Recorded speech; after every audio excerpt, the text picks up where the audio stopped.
presentation of Hockey Night in Canada in association with the NHL and Sportsnet.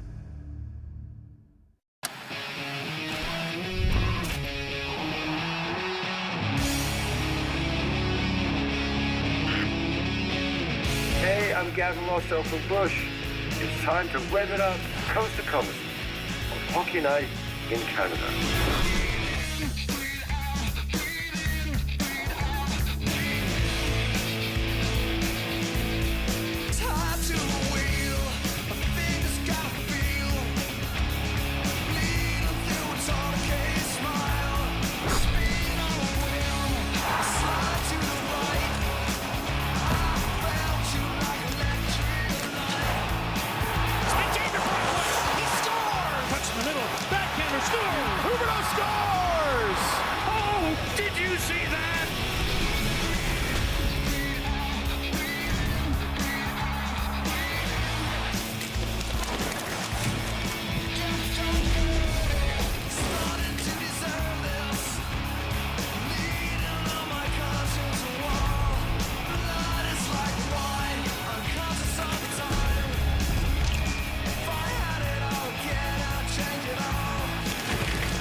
First off, huge thanks to Gavin Rossdale and his iconic band Bush. That's their 1994 album, 16 Stone, and the song Machine Head.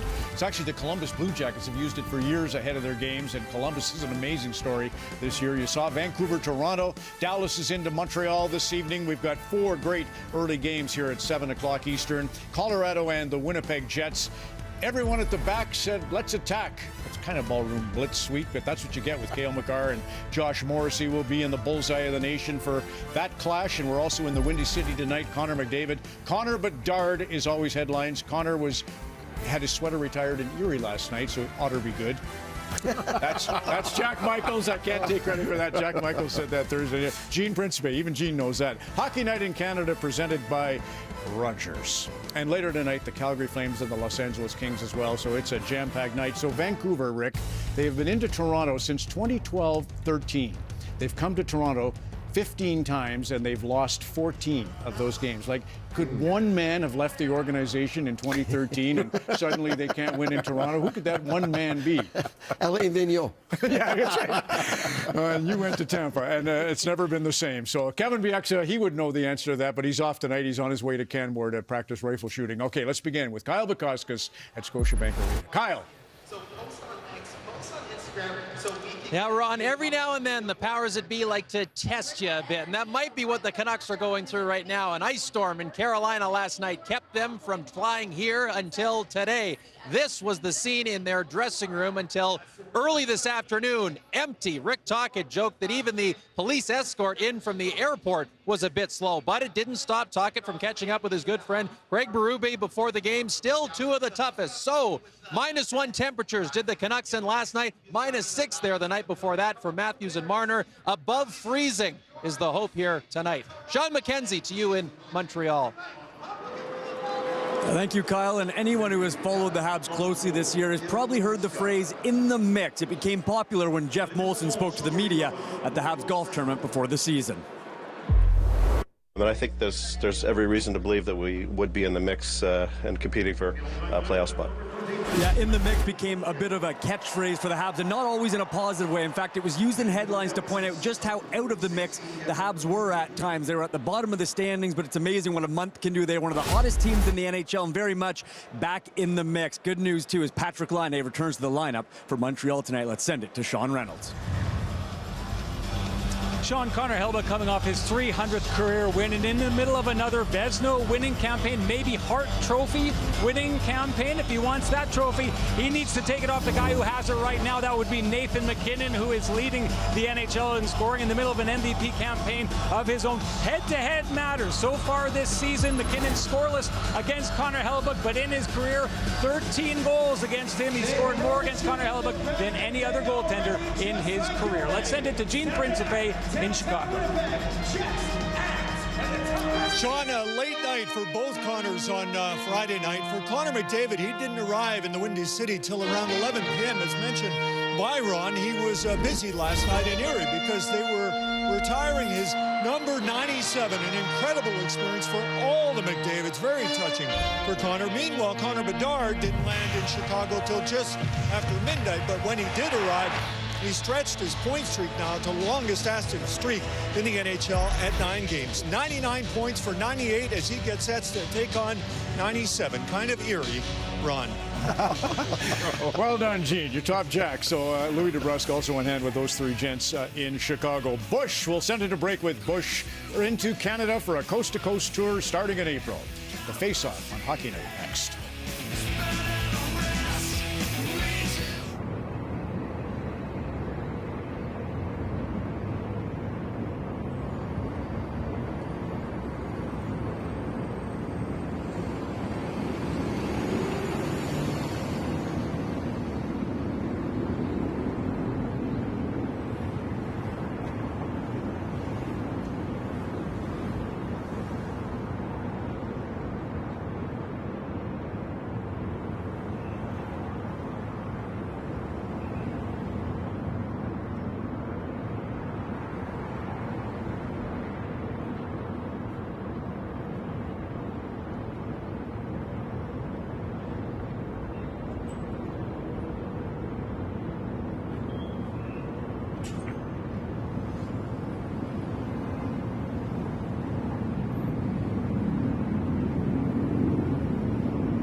However you Subway, get a free drink and chips with any sub purchase on the app.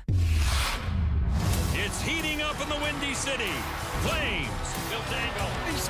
Blackhawks. It's on. Monday at 7:30. Prime Monday Night Hockey. It's on Monday. It's only on Prime. This period brought to you by Scotiabank. Enter for a chance to win a trip for 4 to the NHL Stadium Series in Columbus. Enter at scotiabank.com/perks. Toronto, it is one of the great nights on the hockey calendar whenever the Canucks and Maple Leafs do meet. Rick Tocchet's putting some fresh legs into the lineup after the loss last night. Brisebois and Höglander are in for Desharnais and Sasson. No excuses was Tocchet's message after a tough travel for his group getting here. Now, Vancouver fans are very familiar with one of these Tocchet's lines: meet pressure with pressure. You heard it a lot last season, and it's come to the forefront again of late. There has been a lot going on with the Canucks this season. The injuries, of course, a big one. Having to get Thatcher Demko healthy a few times. All of the off-ice storylines that have added to a buildup of pressure, testing his group in incredible ways. You saw Tocchet and his buddy Berube pregame. Berube, the ultimate payoff of pressure in 2019. That's the carving commemorating his Stanley Cup back in his hometown. This is a special night for Berube as well. His indigenous roots, his grandmother was Cree, and it's a big game. So we had to bring in the host of Hockey Night in Canada and Cree, Earl Wood, to set the scene. Earl, take it away. Hello and welcome to the Scotiabank Arena in Toronto as Toronto Maple Leafs take on the Vancouver Canucks. And ladies and gentlemen, hockey fans, it's an auspicious occasion as it is Heritage Night in Toronto. So buckle up, we mamutagan magabi na pegoda. Coming to you from Saddle Lake, Alberta, home of the Almighty Warriors at the Montu Arena. It's going to be a great game. Hi, hi, Earl. Terrific. And all the best to the young Warriors out there, too. Hockey, of course, such a universal language. And on Indigenous Night here at Scotiabank Arena, we could all use a little healing energy.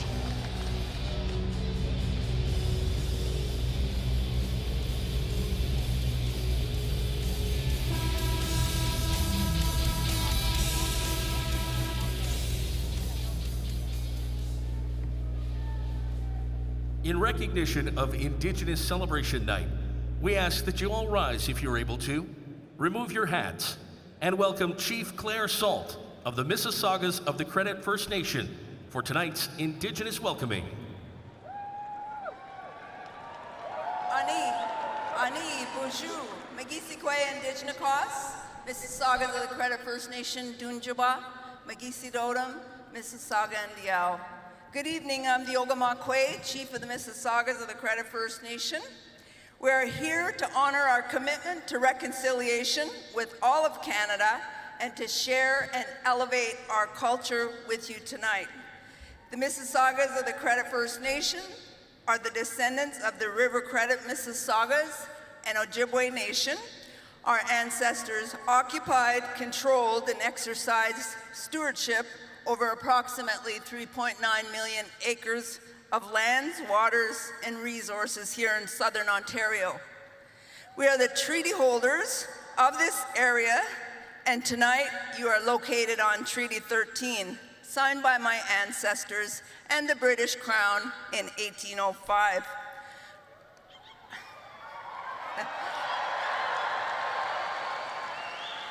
Our treaty territory has been home to other First Nations, Métis, and Inuit since time immemorial, and I extend a special welcome to my Indigenous brothers and sisters from other territories. On behalf of the Mississaugas of the Credit First Nation, we are so happy you're here with us tonight, and we extend a very warm welcome to all of you to our treaty territory, and I hope you enjoy this sacred place that we still call home. Chimigwech, go Leafs.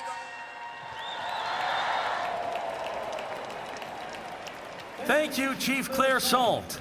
We now ask that you remain standing if you're able to, and join Natalie Morris in the singing of our national anthem. Oh, Canada, our home and native land, true patriot love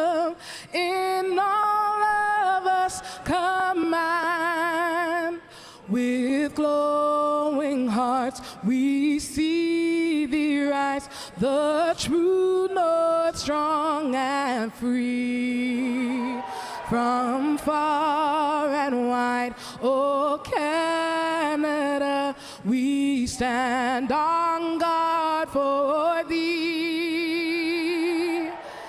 God, keep our land glorious and free. Oh, Canada, we stand on guard for thee. Oh, Canada, we stand on guard for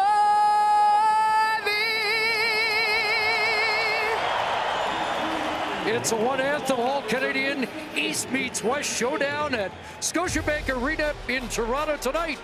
Both teams licking their wounds after losses to the Carolina Hurricanes.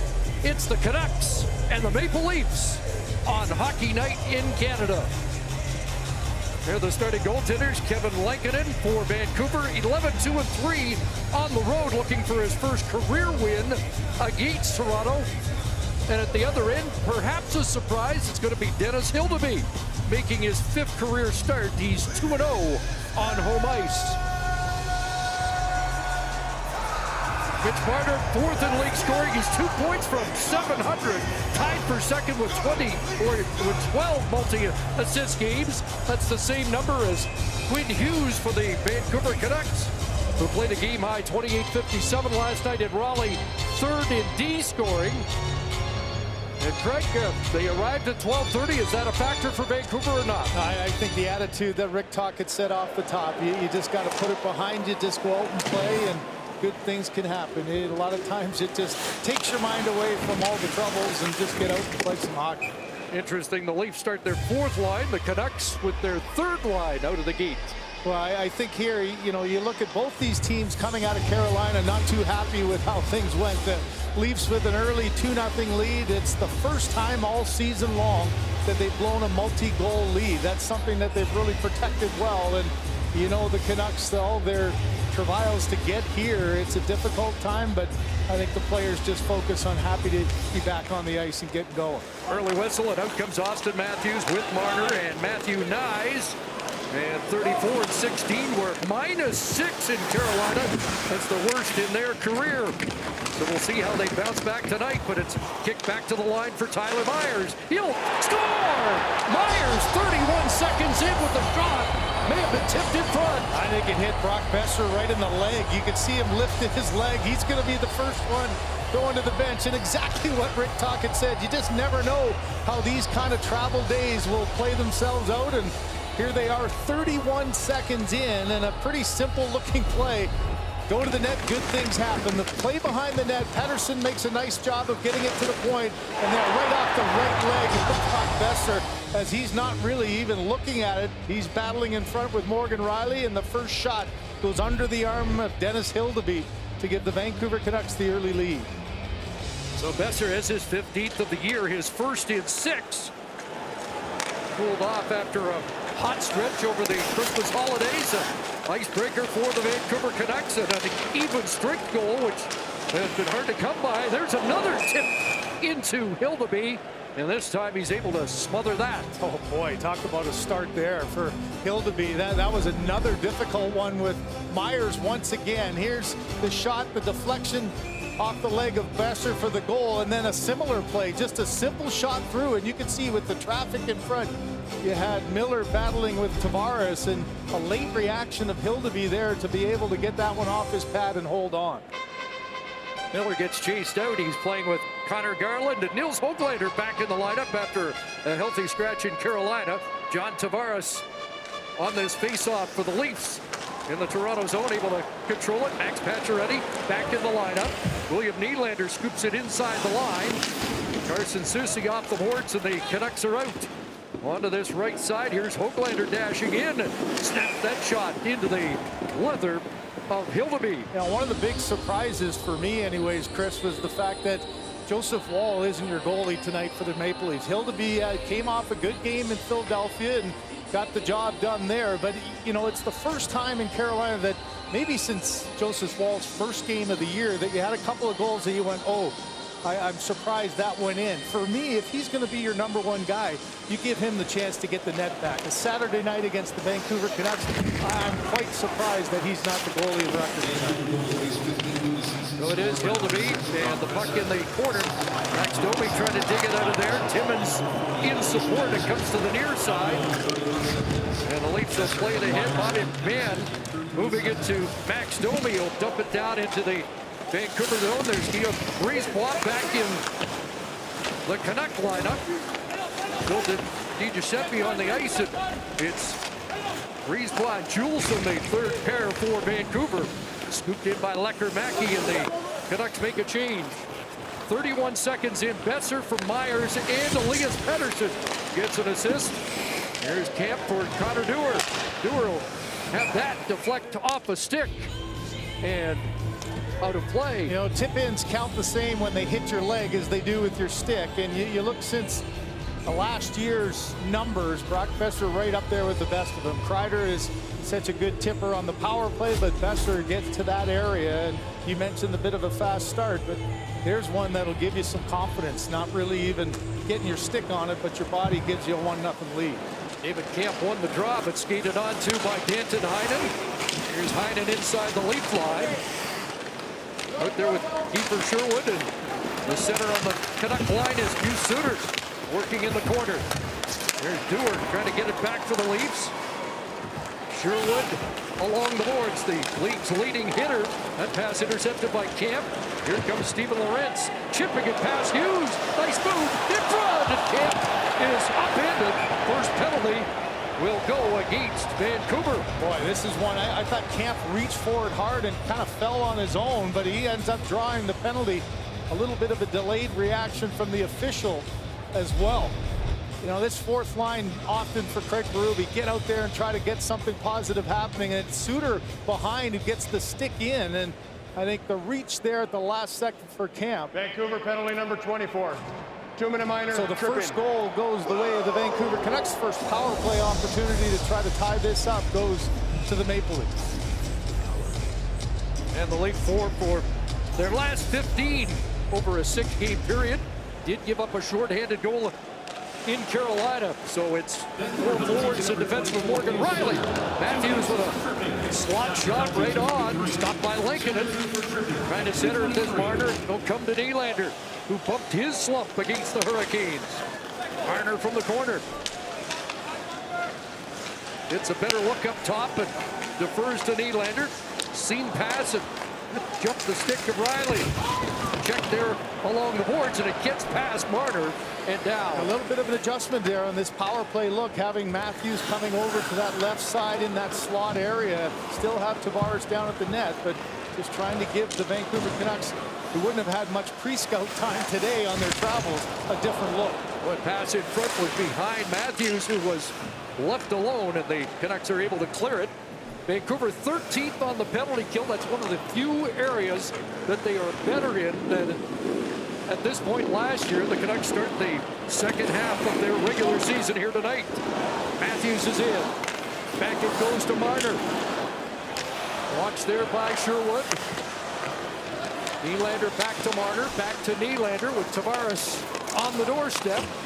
Nylander will cycle it down. Marner comes out in front, trying to scoop it high. Tavares unable to knock that down. Vancouver clears. Marner tried a short side right up and over the shoulder of Lankinen. Looked like he might have got a piece of it, but wasn't much there to get. 30 seconds remaining in the first power play of the game, and that's off a stick into the Leafs bench. So I like the fact that you try a little different adjustment. You know, again, just trying to surprise the penalty killers. Matthews staying tight to that side, and all you have to do is put it in a little area. There's a good quick release there, and Lankinen had to be sharp, short side all in right off the forehead. There was just a little bit of room between the head and the corner there, so a good idea from Marner, just wasn't able to quite get it where he wanted to. Second unit comes on for Toronto. Domi, Pacioretty, Nyes, McMahon, and Ekman Larsson, the former Vancouver Canuck. Talked this morning about how much he enjoyed Vancouver, but admitted they were a couple of tough years for Ekman Larsson on the ice. In the corner, it's Knies and Pacioretty trying to dig it out of the skates of Forbort. Back along the boards for McMahon. Pacioretty from the corner. Watched there by Forbort. Off the stick of Knies. Forbort lost his stick, and McMahon gets it back. He'll come out in front. And a glove stopped by Lankinen as the penalty comes to a close. Yeah, you saw trying to get his stick was Forbort, and you could hear Pacioretty going, go, go, go, go, go, because you got an opportunity here to make that little curl around. There's the play by Knies to knock the stick out. You hear go, go, go, and Lankinen's had to make a couple of good saves. That one looked to be wide, but Pacioretty, I think, initially was looking to get it back to the point, instead made the tight turn, try to take it hard to the net. Camp directing traffic as he digs in on this faceoff against Pettersson. Hughes for Myers off the boards, and the goal scorer Besser tipped it to the Leaf line. Benoit regrouping it along with former Canuck Chris Tanev ahead for Lorentz. He's checked inside the line, and Hughes plays it away for Pettersson. Back to Hughes, but that's picked off, or almost picked off by Lorentz. Hughes gets it pointed in the right direction and rolls down into the Leaf zone. Benoit couldn't chip that past Besser. Back to Myers. Across for the Canuck captain. Got a lead to the net in front. And it's heeled wide. What a great chance there for Jake DeBrusk.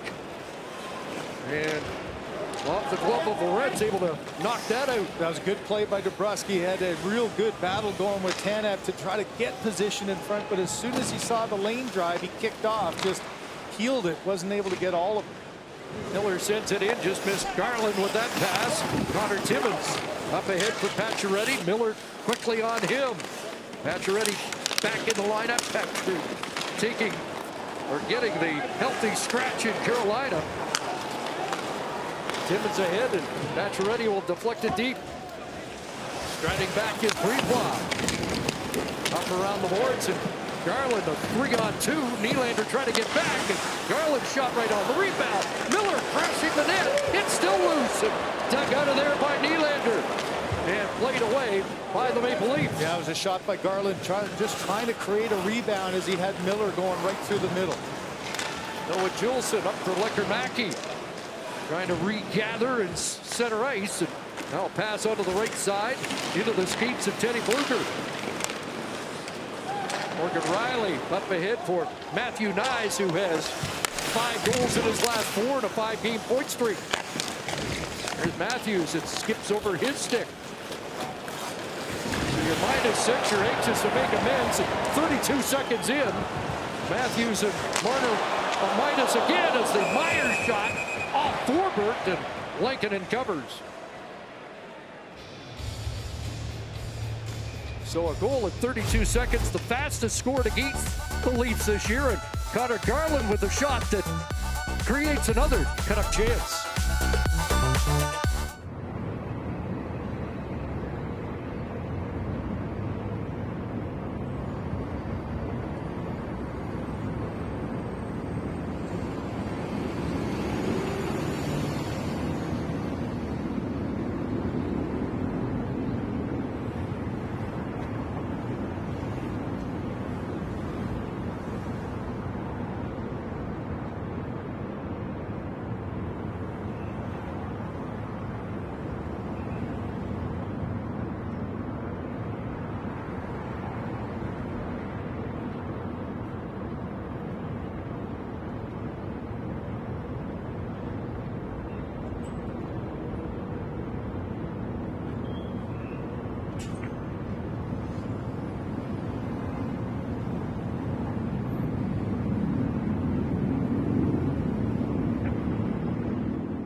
last night, the amount of missed chances for his group. Opportunity to shoot and not taking it, overpassing it at time. Could be a confidence thing with his players, but as Tocchet said, confidence, you can't buy it at a store. Now, Tyler Myers had the shot mentality right off the hop tonight, and so maybe first shot, first goal helps towards restocking their inventory there, Chris. Yes, after no even straight goals in Washington and then blanked in Carolina. What a road trip for this team. Yeah, and you talked 4 of the last 6, 2 goals, 4 or less. And you listen to Rick Tocchet in the post-game talks. There's only so much you can say when your team's not scoring. And you're just trying to protect them, trying to keep building their confidence.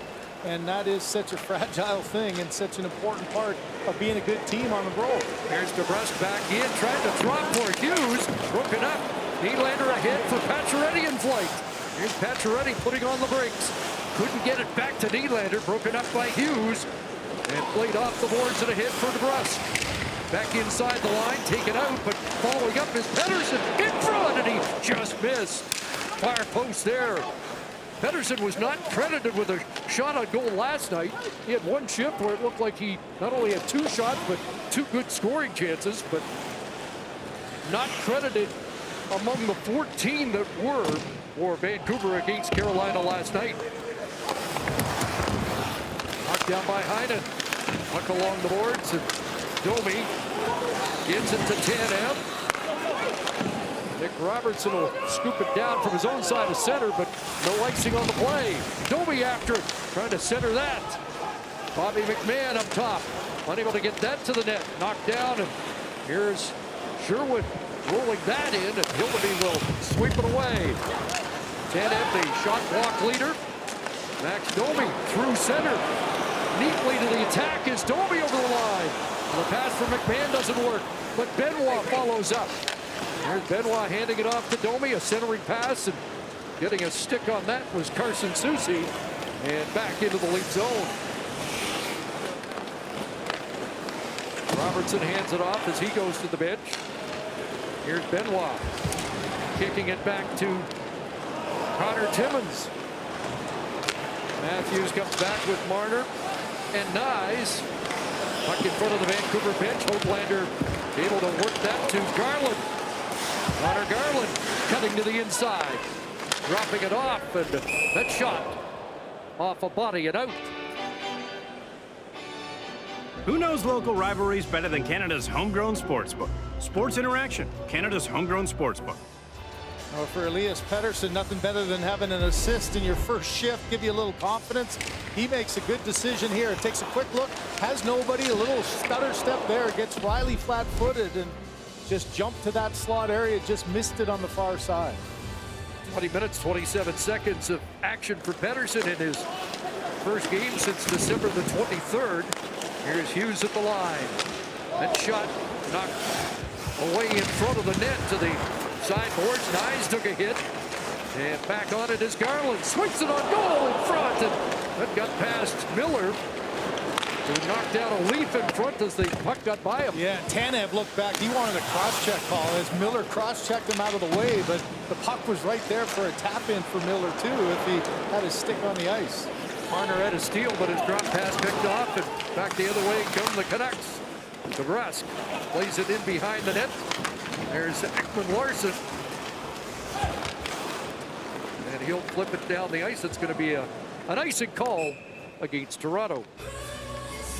Well, Chris Tanev, you know, the battle's in front, we've said all the way. Vancouver fans know that from 10 years there. Here's the play, the rebound was there, and right on the numbers was Miller in front of the official, no call made, but if he's got his stick on the ice, he might have a tap in there. It's one of those bang-bang plays, and no call, still shaking his head on the bench is Chris Tanev. He's usually the one delivering some of those in that area. Marner. Austin Matthews take this face off, but it's won by Vancouver, swung in by Brisebois. There's Pettersson with a move on Kemp. Now back off the skate to Pettersson, a long range shot turned aside by Hildeby. Morgan Riley moves the puck. Now up ahead for Nyes, who wants to get off. Swung ahead for Kemp, who is unable to break through. Elias Pettersson will scoop it back towards the Leaf net. Here's Benoit. Timmins. Too far for Kemp. That's going to slide down, and it will be icing again against the Leafs. Well, I like the mentality I always have of Rick Tocchet. I think you always know where you stand with him as a head coach. And these are one of those days at the end of a road trip that hasn't really gone well. 0-1-2 on this one. And he mentioned the scoring troubles, but his team's come ready to play. They've had pretty good jump, and they certainly haven't been taken advantage of. And that's all you can ask for with the day that they've had. Played against what's been the hottest team in the league, Montreal, then the Eastern Conference leaders from Washington. Leafs lead the Atlantic, and Carolina's always in the mix. They're top 3 in the East, so. And one more after this against Winnipeg, who only has the best record in the league, so. A tough trip. They're trying to salvage it here in game 4 of a 5-game trip. Here's Tavares going to work, cutting in, John Tavares, and a glove stop by Lankinen. Wow, the lane just opened wide up as Juleson got tangled up and fell, and all of a sudden Tavares looking up for the loose puck, sees he's got an opportunity to jump in. He does, gets the quick release, and a glove save by Lankinen.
Dennis Hildeby gets the net tonight. Craig Berube said it. He had his good game against Philadelphia. Here's his first shot. You know, trying to settle into a game. There's the second shot, another deflection, a shot in with a rebound. So it's been a tough start to get yourself calmed down into the game. And then this little pop fly, you're saying trying to drop it for the double play. I don't know, but you know, I think for Berube, he just felt with the schedule coming up and the Dallas Stars coming up on Tuesday, Joseph Woll will get that start.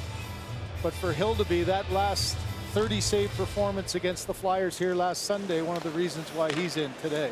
Tavares wins the draw in the Vancouver zone. Here's Ekman Larsson stepping up. Saw Tavares with that great chance. He has 4 goals in 4 career games against Lankinen.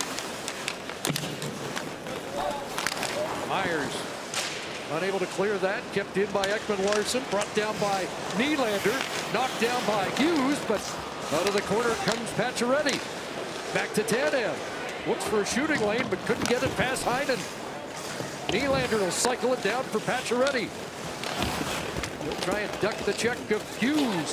Here's Pacioretty powering way in front, and that's taken away by Myers. Out of the Vancouver goal crease and sent to center. Tavares back on it. He'll flip it deep, and the Leafs will retreat on a change. Here's Hughes, third in scoring by defenseman, also third in time on ice by blue liners in the league. JT Miller's on the move. Phil Myers up along the boards. Now McMahon will turn back. Myers ahead. Domi's loose. He's got Robertson with him. Here's Nick Robertson, a spin around the backhand. Scored against Carolina 2 nights ago. Domi, back to Robertson. Back to Domi. McMahon trying to get available in front. Across for Riley. Back in for Robertson behind the net. Watch there by Brisebois. Ducks away from Soucy. Back to the line, Riley. Across for Domi. And Robertson. And a stop in behind Lankinen. Able to reach back. And Snow Angel that. Boy, good control there as this line just took their time. Robertson behind the net, darting a couple of times to just hold on to the puck and buy himself a little time. Get it up to the point, down in the corner, and a hard cross-seam pass that you could see Lankinen trapped it just underneath his skate. As Robertson got a lot on that, it looked like it was sliding back, but boy, good job of not overreacting and pushing that one in. Lankinen able to look back, get his blocker on it. Robertson, as you mentioned, got the goal after being a healthy scratch in Philadelphia. Marner's shot deflected just wide of the net, picked up by Matthews, knocked off his stick to center. We'll leave the -6 alone in a moment, but the worst ever -6 for a Toronto Maple Leaf. A familiar name for both Vancouver and Toronto. Pat Quinn was a -8. No way. In a 9-0 loss against Chicago in 1969. I wonder what Coach Quinn would have thought about defenseman Quinn that night. And on the other side, Pat Stapleton was a +8. Up ahead it goes for Lekkerimäki. Got a dangerous shot. That one short side stop. Lekkerimäki looking to get it back, but Pacioretty knocks him down, and Nylander rolls it back into the Vancouver zone. Myers off the boards, knocked down by Nylander. Canucks up with it, and they'll flip it back down the ice. That's going to be enough for icing Canucks. Well, you talked about those plus minuses. I can't remember a time in history where within a week you have this. The top line against the Bruins here on Saturday night a week ago, 13 points +16, and then on Thursday, just the exact opposite. You know, that's the ups and downs, the craziness of this. And as Bones said in the studio, you know, the plus minus isn't always a great gauge, but in a 6-3 game like that, it's just such a shocker. It never feels good as a player to see those dashes. Off the drop, back out comes Domi, McMahon, and Robertson after a good shift. Quinn Hughes takes control, gives it away right under the stick of Robertson. McMahon, Domi, and Lankinen able to close the pads on that. Well, young Mark will need to navigate a new school, a new decade, and a world of new possibilities, all while on a journey of self-discovery. Son of a Cringe, new episode Tuesdays on CBC Gem. Yeah, that's the kind of pressure you have to put on Hughes. You mentioned his game last night, 28-57. Seemed like every time he was on the ice, he had the puck. As Jen was saying, his puck possession time is off the charts. Here's Riley, back it goes. Robertson kicked away by Lankinen. Myers moved up, but Sherwood plays it past him and out. Robertson had 5 shots in the game against Carolina, trying to make his presence felt to get back in the lineup to stay. And that's another icing call against the Canucks. You know, I remember last year, Sheldon Keefe talking when Robertson was left out of the lineup. He came back into the lineup, and he 4 times last year scored in his first game back. I always felt that's never a good thing. I mean, it's a good thing to have, but it's never good to get in the coach's mind. Well, maybe I need to sit you for a game or 2, but you know, that's the impact you try to make. You sit for 1, you get hungry coming back, and he was able to light the lamp on Thursday.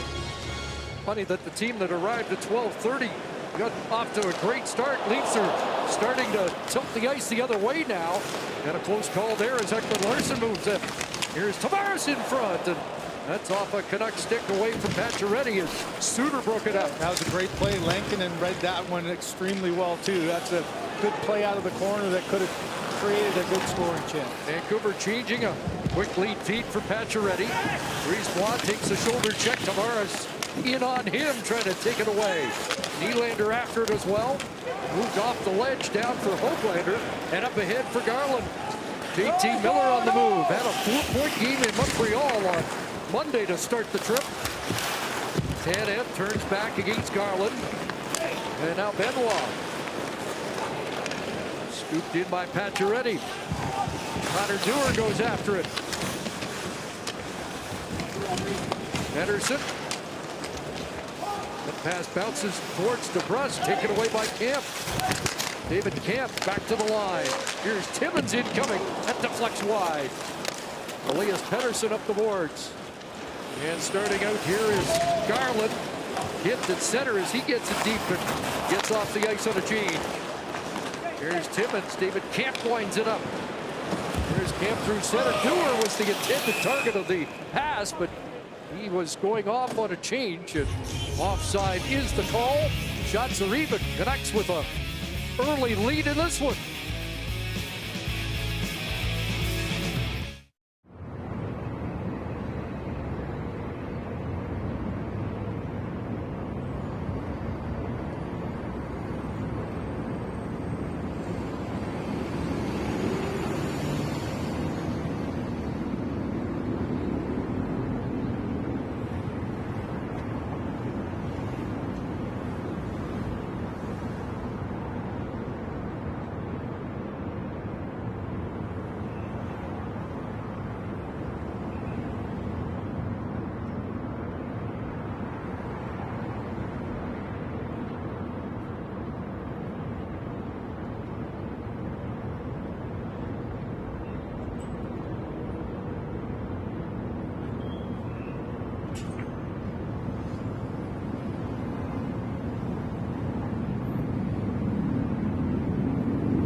Oh, the late Borje Salming's number 21 banner hangs above a number of Swedes that are in both lineups here tonight. And there's some special guests from Sweden here as well, who's organized by Borje's brother Stig, a group of friends that come overseas to take in the game. This morning, William Nylander took a moment to say hi to the group. You know how much Borje meant to him. In fact, this was a trip that Borje used to organize that his brother has now carried on with their group of friends. And one of the best parts of a legacy is that it is perpetual, Chris. Stig, 4 years older, and never did come to the NHL. There were talk about that. He did play for Sweden at the World Championship. Apparently when they were teammates early on in Brynäs, there were some epic fights, surprisingly, or maybe not surprisingly, between the Salming brothers. Oh, wow. That's quite a group, though. That's still good representation. Good for William Nylander to join them. Quinn Hughes on the ice. Here's Pettersson sidestepping Matthews.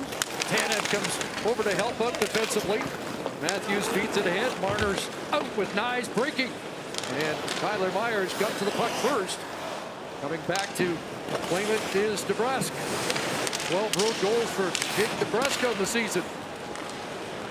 Gets it into the middle, and Suter will send it to the far side. There's Sherwood. Matthews picks it off in front to Marner. A tap to Benoit. And here comes the Leaf defenseman. Checked at center, right back in. It's dropped off, and a shot blocked by Marner. He'll head back the other way. McMahon's on the left. Marner at the end of a shift just gets it deep. McMahon after it behind the net. Sherwood there along with Susie. McMahon cycles that to the near corner, and Robertson's on it. 2 shots in the period for Nick Robertson. Hands it off to Domi. He'll turn it back to Morgan Riley. Sent it wide. And Brisebois high in the air, down into the Leaf zone. Almost landed flat there for Heinen. That line back together again, the Domi, Robertson, and McMahon line has had really offensive zone time. Got a little bit of the momentum back. They split apart for a little bit there, but back together and being effective again. Yeah, that red hot stretch, and then it looked like it was cooling out and maybe wasn't going to be a thing anymore, but it has been a good first period for that group. Out of the reach of Di Giuseppe. Hails from Maple, the former Bond King, and on the forecheck, but here's Vancouver product Morgan Riley to work across for Tavares. Back to Riley. Oh, he raked that and out as Morgan Riley comes close. Well, that's what you like to see, reading the play at the right time, knowing when to jump up, and play started deep in the zone. You're able to come up from all the way behind the net. You see the chaos behind, so you got one Vancouver Canuck player trapped, and now just that seam open wide out, wide open for him. Beats the goaltender Lankinen over the glove, but right off the crossbar, just a little bit high. Good sign for Riley, though, sensing that opportunity, starting the play and then following it up. Off the draw, the puck out to center. Tanev back with Ekman Larsson. Tavares taken down. And for the second time in this opening period, the Leafs will go to the power play. That's a big body to try to get around, and an even longer stick. And Myers this time just bad feeling as a defender. You're stopped, the puck goes by the other way, and kind of just an errant stick. One hand on his stick right between the legs of Tavares, and as soon as Tavares goes to get after that puck, down he goes. And second power play of the game for this unit. Still not 5 forwards this time, Chris, with Morgan Riley continuing on the back end. Power play 18th ranked in the league. 2 shots on their opening opportunity of the night. So Tavares, Matthews, Nylander. Marner back with Riley on the point. Big scrum here, and from it, it'll get cleared by Hughes high up on the glass. Boy, that just barely caught enough glass to keep going there. Good play by Hughes, but almost up and over. Riley Juleson, rather. Slingshots it back, Nylander. Into the zone for the Leafs. Lost the handle, and Canucks will clear. Teddy Bluger sends them back. And Chris, when the power play has really struggled, it has been the entry, as it often is for power plays. And you know, Vancouver here will try to clog the neutral zone, stay up as aggressively as they can, and force them to come through bodies at the line. So Nylander got inside the line. Sherwood slowed things up, and now to Tavares and back to Marner to get it set. Marner into the skeets of Tavares. Matthews down lower. Riley, Marner fires that. It was going wide, looking for a tip. Matthews, Morgan Riley. Here's Marner again. Nylander with 24 goals. Marner down low, and a good stick there by Forbert. Marner in the final minute of this opening period. Into the skeets of Matthews, back into the corner, back to Matthews, and fumbled that a little bit, gets it back to the line for Riley. Just over a half minute remaining, and the Leafs haven't got a shot yet on this second power play. Nylander down low in front, Riley a whack at it, and it'll get cleared by Sherwood. So the second power play unit will come on with just 15 seconds to work with. Here comes Domi. Inside the line. Passing it across and back to Ekman Larsson. In front. That glanced off a stick and will be played out to center. Garland with Myers returning. And the Leafs don't register a shot. They're 0 for 2 in this first period. And the Canucks now have killed their last 7 shorthanded. So the horn sounds to end the opening period. It got off to a quick start. Brock Boeser with the deflection goal at the 31-second mark from Myers and Pettersson. Shots even at 9 apiece in the opening period of play. Coming up to the point did our first intermission with Ron, Rick Bowness, Jennifer Botterill, and Kelly Rudy. Never get old.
Welcome to our first intermission. Hockey Night in Canada presented by Rogers to the Point with Jen Kelly and our special guest backed by popular demand yet again, Rick Bowness.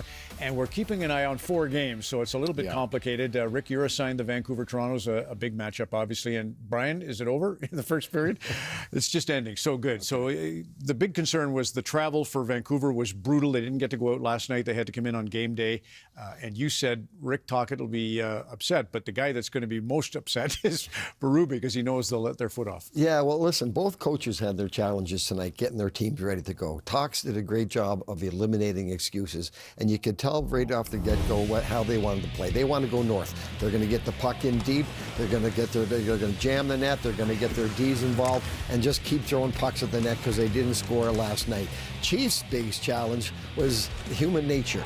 Because human nature, the players in Toronto were in the locker room talking about the tough travel day that the Canucks had getting in. And sometimes your biggest fear as a coach is your players taking the foot off the gas.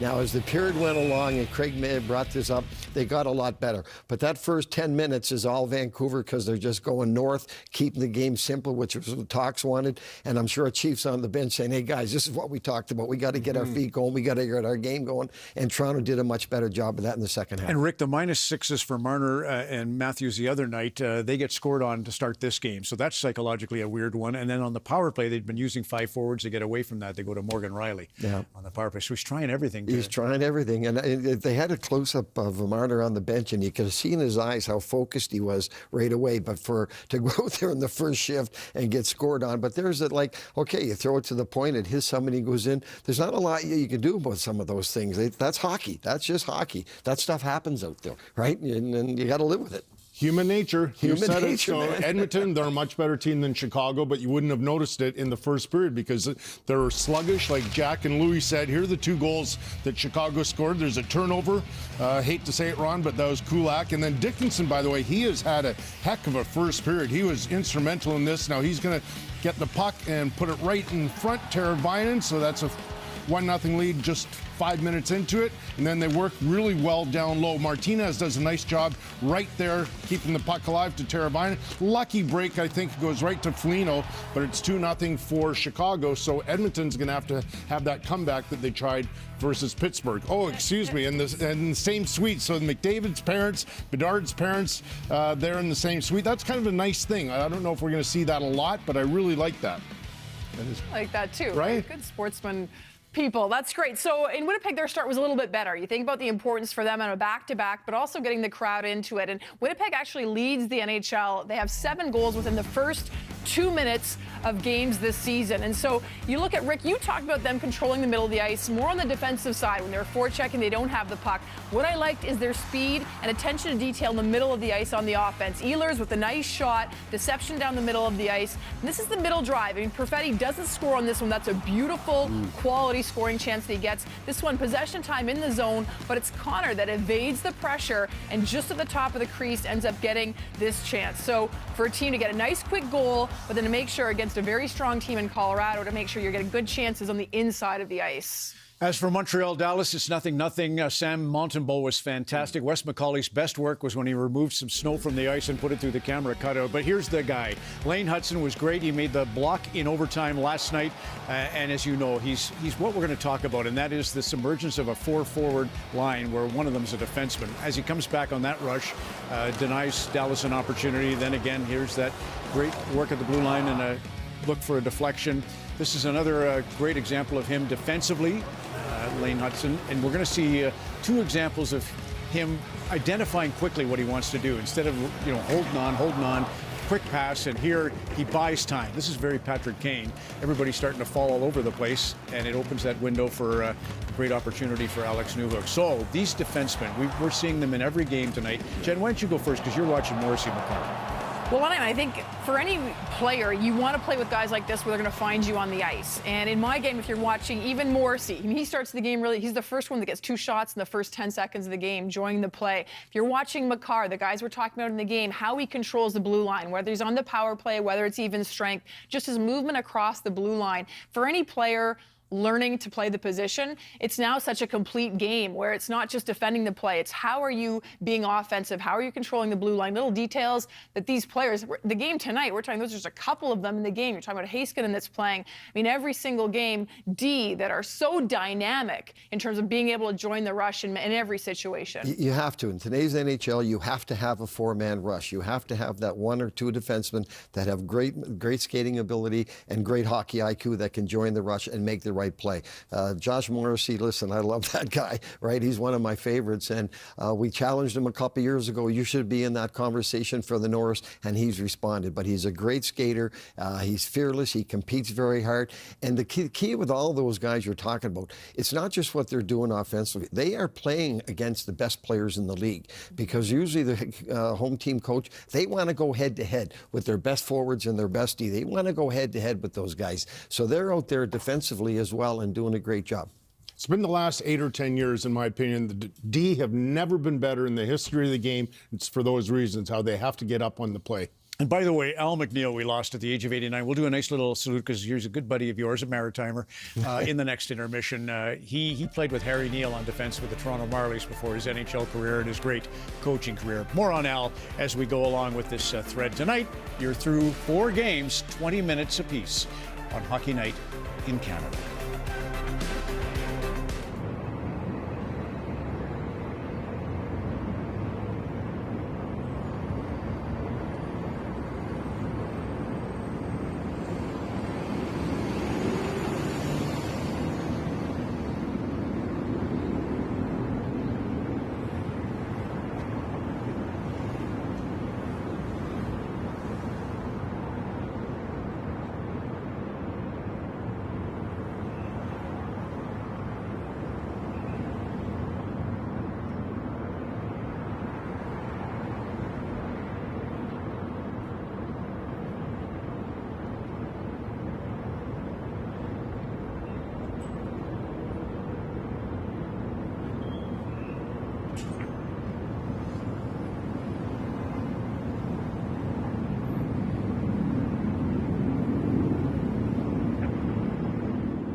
You lied to me. You played me like I was one of your marks. I could be on the other side of the world right now. You've gone soft. You need to be focused on the long game. Who has more fun than us? Everybody. The only person you can count on is you, yourself, alone.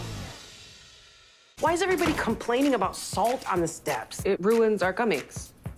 Our sealskin boots. Thank you for sharing your traditional knowledge with me. You're welcome. Namaste.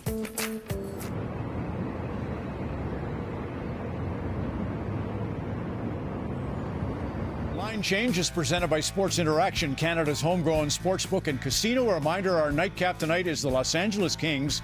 Since the 27th of November, 13-2-2 for Jim Hiller. This is Quinton Byfield before the third period. Look at Hiller. Yes, kid, I know you want more ice time. He's ready. He's ready. And here he is tonight at the Saddledome getting ready for the Calgary Flames. Byfield's been sensational. And here's another guy that can do the Noah Lyles, I will call that jump. There's Dustin Wolf, and he's back in goal for Calgary. Line Change presented by Sportsbook and Sports Interaction, Canada's homegrown sportsbook and casino. I mentioned Wes McCauley. There he is. Be nice, clear your ice. Watch the photographer. What am I supposed to do with that? All right, Hockey Night in Canada in Quadricenia. 4 venues, 8 teams. You choose who.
But together, they're unstoppable. St. Pierre, new episode Mondays on CBC Gem.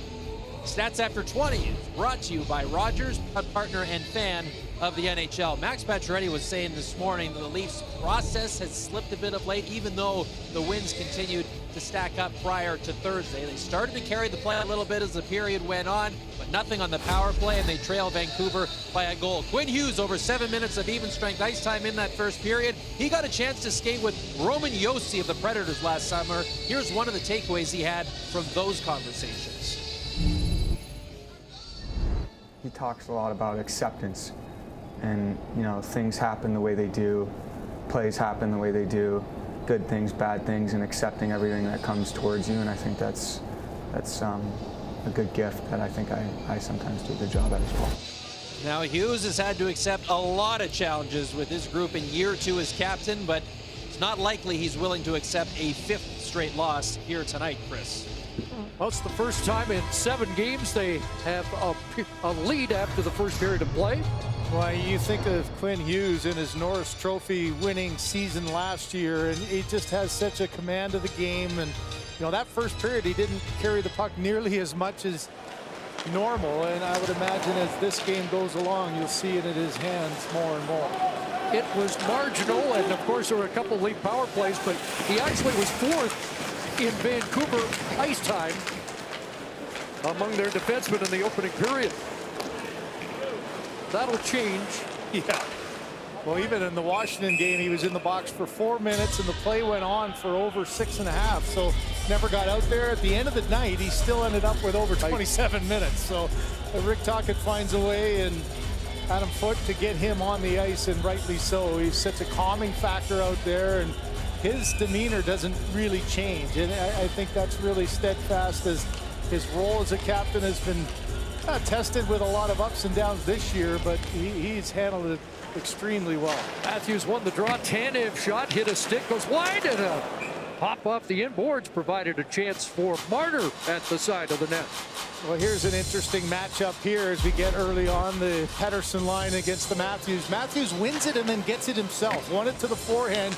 You saw the double deflection in front, and good job of Lankinen checking that one off the back glass and covering up. Marner 21 points in his last 14 games. That one to the front of the net. It deflects wide of the cage as Matthews was tied up in front. Tanev moves down, trying to seal the boards. Matthews there as well, trying to take it away from Jake DeBrusque. Works the woodwork for Vancouver. And it'll come loose, played to the other side. Out come the Canucks, with good stick by Marner, turns it over, and a glove stop by Lankinen off Matthews. Well, there's good hard work shifts that create a chance. You heard Bones talk between periods about the Leafs at their morning skate, hearing all about the Vancouver Canucks travel problems, and yeah, it's human nature sometimes to not quite be ready and thinking, okay, this is going to be a game where we're going to control. But these are the kind of plays. Good back pressure creates a turnover. Juleson can't control it, and Lankinen able to grab the glove. There's Tavares winning a draw. It'll come back to the line. Morgan Riley. Nylander sifted that through, but an easy glove stop for Lankinen. Oh, William Nylander, get to see him get back on the board. You know, he had no points in 4 games, which was his longest, and gets a goal, his first in 9. And early on in the season, his offense really has been carrying. Been such a great story, and it's kind of unusual to see him at the end of December, early January, have a little bit of a slump. And now he's trying to get himself back into a rhythm. Clean win again by Tavares against JT Miller. Riley played it to the net. Tavares in front. Comes back to Myers. Now Nylander. Leafs a plus 18 in the second period. Haven't been quite as effective in the last week or so in the middle frame. Trying to change that here. Pacioretty turns away from the checking. Here's Pacioretty handing it off to Nylander on the cycle. Watched there by Soucy. The centering pass, and Miller was there defensively, up to Höglander, who chips it past Riley down into the Leaf zone. Both teams starting changes. Riley up ahead. Domi's come onto the ice. Pacioretty still out there. And a centering pass for Myers, and he can't get that to the net. Pacioretty. Now Tyler Myers plays it. Back to Hughes. Up ahead of center. A big hit there on Di Giuseppe by Timmins. And that puck up onto the netting and out. I want to give an example again of Hughes just using your hockey IQ. You kind of get a turnover. You know you're not going to get pressed against your guy you're defending against, but a good long stick just keeps everything to the outside. And, you know, a defenseman will know afterwards this is the breakout to get out of pressure. Here's the hard hit on Di Giuseppe, but it's his defensive play that sometimes goes unnoticed, and the good chance on net was taken away with a good active stick. Leafs win the draw, and it's deflected deep by McMahon. Tyler Myers around it. Gets over the stick of Robertson and sent down the ice by Kiefer Sherwood, who did not get credit for a hit in the first period. That might be news since he came into the game with 244 and a healthy 77 hit lead in the NHL in that department. Hughes trying to get away from McMahon. Up the boards. Robertson was there. Now Myers will take control. Approaching 3 minutes of the second period. And it's Hughes off the boards and ahead, scooped down by Suter. That's icing Vancouver. Get the feeling that no matter what, you're taken care of with BetMGM. BetMGM, the sportsbook born in Vegas. A young Indigenous woman faces hilarious chaos as she pieces her life back together north of North. New episodes Tuesday on CBC Gem. These two teams split their season series last year. Leafs have owned the draw in the second period. A chance for Tanev moving in. Here's Tanev cycling it back behind the net for Nyes. Nyes gives it to Marner. Now Matthews with Nyes going to the front of the net. Matthews holds, and that shot off Hughes. Those two will be Team USA teammates at the Four Nations face-off. That puck got away from Nyes, and DeBrusk plays it back inside the Toronto line. Tanev for Ekman-Larsson, and ahead to Marner. Down the middle for Matthews over the line. Swings wide. Plays it to the near side. Nyes lets it go. Kept in by Myers. In deep it goes Matthews. And DeBrusk up with that puck, played it to center. Marner unable to chip it deep, and here's Vancouver invading the zone. Brock Boeser, the goal scorer for the Canucks. Now in the Vancouver top 10 goal scoring all time as he moves ahead of Alex Burrows in that department. And that's icing against Toronto. Well, now here for Rick Tocchet, you've got some tired bodies. You had a minute 20 for the top line here for the Toronto Maple Leafs. So you get the Miller line out with a face-off on Miller's strong side here to the left. These are the kind of moments on the road when you can't get your matchup. You get a tired line. You try to keep that pressure on with the long change. It makes it difficult to get off. Leafs have won 5 of 6 faceoffs in the second, and Matthews continues that trend. Around it goes. Nyes unable to get control of it. A pass here for Hughes. When Hughes down low, Holdlander. Pumped by Matthews. Got it to Miller, sent it wide. Carson Soucy. B.T. Miller had trouble with that. Matthews got a stick on it. They've been trapped a while. Marner's going to get it out. They were fresh bodies. They would have gone to the attack there, but just get the change they needed. Hughes at the controls. Red line and in for the Canucks. DiGiuseppe plays it in behind the net. Lecker-Mackey checked there by Tavares. DiGiuseppe gets it back. Here's Myers across. That shot got through right on. Brisebois let it go, and it comes back to Brisebois again. A pad stopped by Hildeby. Tavares hounded by DiGiuseppe. Now Timmins ahead at center. Pacioretty got a stick on that, so no icing. Lankin and Durex traffic. Here's Nylander almost coming up with a loose puck. And Guillaume Brisebois up to center. Pulled down by Ekman-Larsson, and a hand pass will halt play. Well, she's a con woman, he's a cop. Together they're a crime-solving duo working to redeem themselves. Wildcards, new episode Wednesdays on CBC Gem.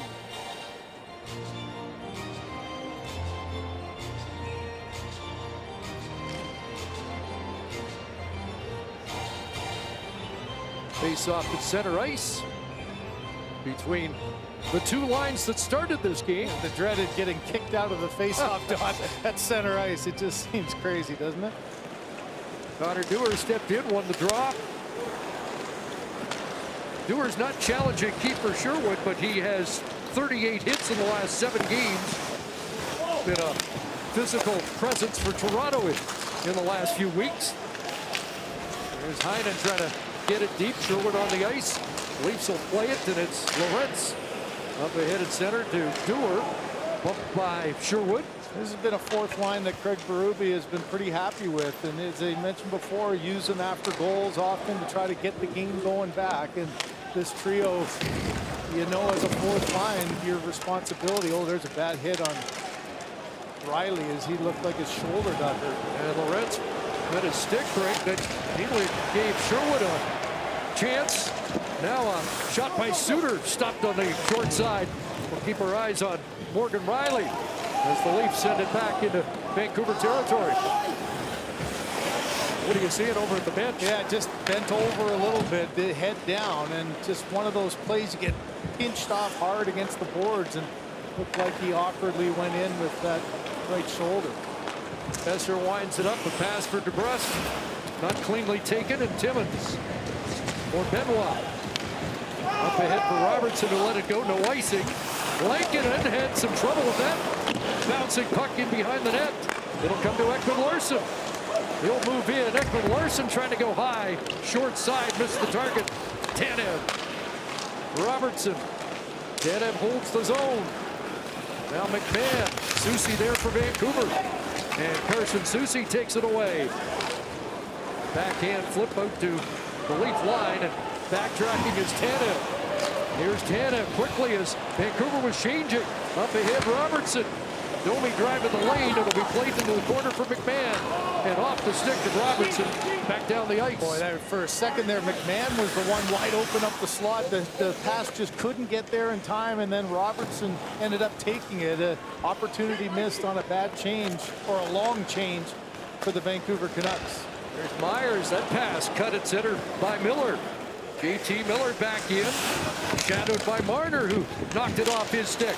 And Nye sends it to center. Quinn Hughes turns away from Matthews.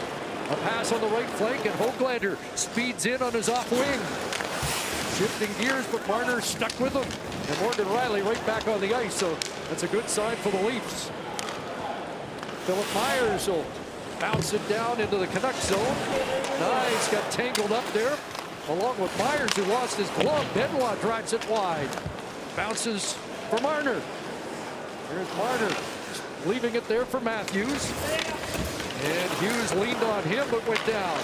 Marner. Here's Timmins, a shot, just missed. Benoit moves up from an angle off the side of the net. Picked up there by Garland, who had 3 shots in the opening period. Quinn Hughes back to Connor Garland. He'll defer to Hughes as we approach the 9-minute mark of this second period. The goal coming 31 seconds in on a deflection by Brock Besser. Lekker-Mackey with a shot high. It'll come back to the line. Juleson pounds it right on. He's going to get another chance. Reloads, and that goes off a skate to the corner. Eddie Bluger able to maintain possession. And that's off a skate. The Leafs are out. It's a 3-on-2. Nylander with Tavares and Pacioretty in front. And Tavares had a stick held up there. He looks back at the official, but they play on. Back the other way. Stopped by Hildeby. Looked like Tavares was trying to drive the D back to open up the passing lane. That happened, but he expected Pacioretty to be shooting it, not passing it back. Wasn't able to get that stick free. Pass deflects onto the stick of Derek Forbert. At center turned over and flipped in by Sherwood. There goes keeper Sherwood. Back to the line it comes. Shot wide of the net. Sherwood on the near side. Tanev after it for the Leafs. Leaned on by Suter. Danton Heinen got it to Sherwood. Back to Heinen. His shot off Max Domi. Up ahead, Robertson trying to get out. He'll swing away from Heinen. Nice move here by Robertson to get away into Vancouver territory. Robertson trying to get to the net, and that's just flipped into the glove of Lankinen. Well, you mentioned good to see Morgan Riley get a shift after this. Just an awkward play. Sherwood, the player who's hit more hits than anyone else, a tough one on Riley. Looks like he's back.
By the Numbers, powered by the SAP Coaching Insights app. It's been an interesting week for Quinn Hughes, coming back from injury, but that hand very much still a factor for him, and hasn't stopped, though, his ability to possess the puck. Only Connor McDavid does it more per game this season in the O-zone or everywhere around the ice, for that matter. As Rick Tocchet said in the pregame, Hughes is someone who's always worried about everyone but himself. He's a player that most people with Vancouver rarely have to worry about. Chris?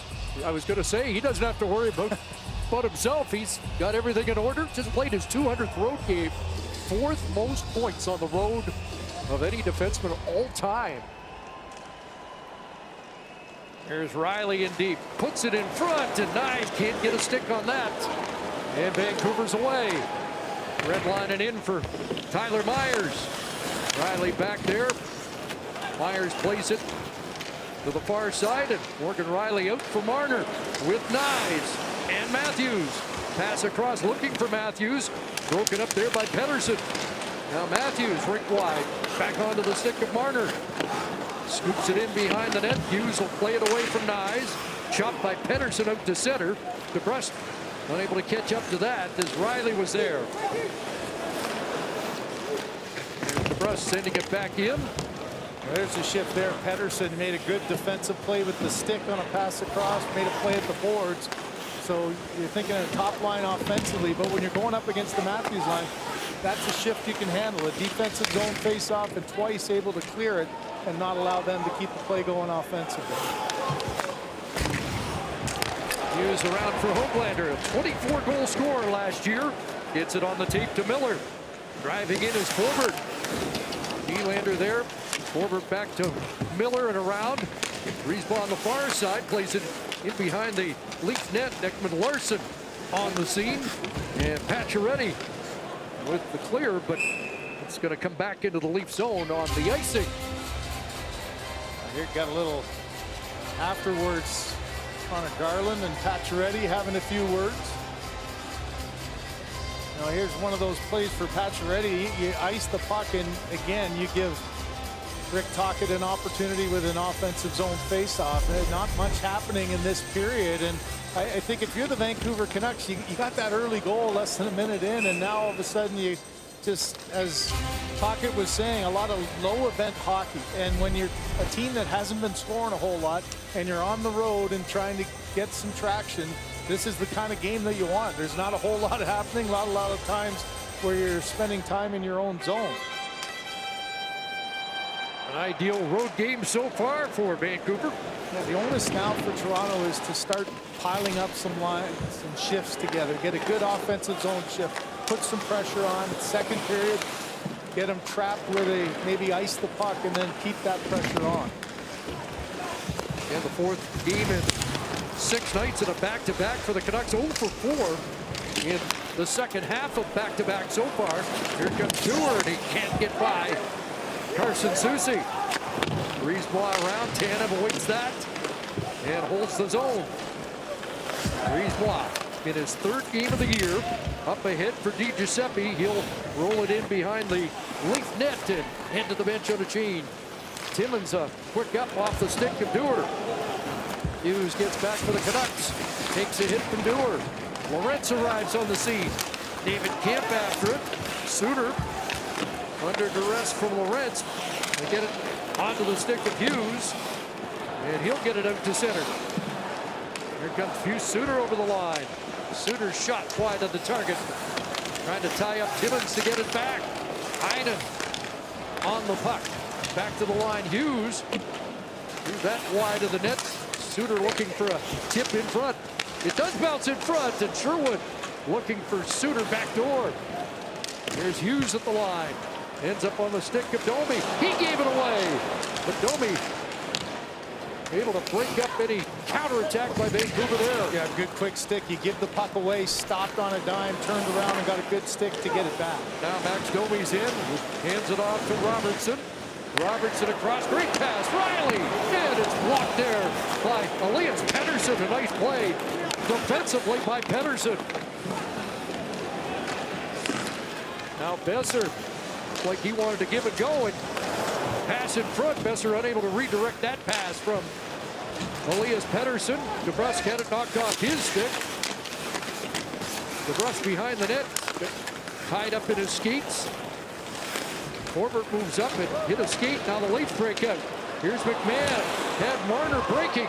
McMahon holds. And off the goal stick of Lankinen. Matthews followed up. He was hit there by Forbort. Pettersson back. Under 6 to go here in the second.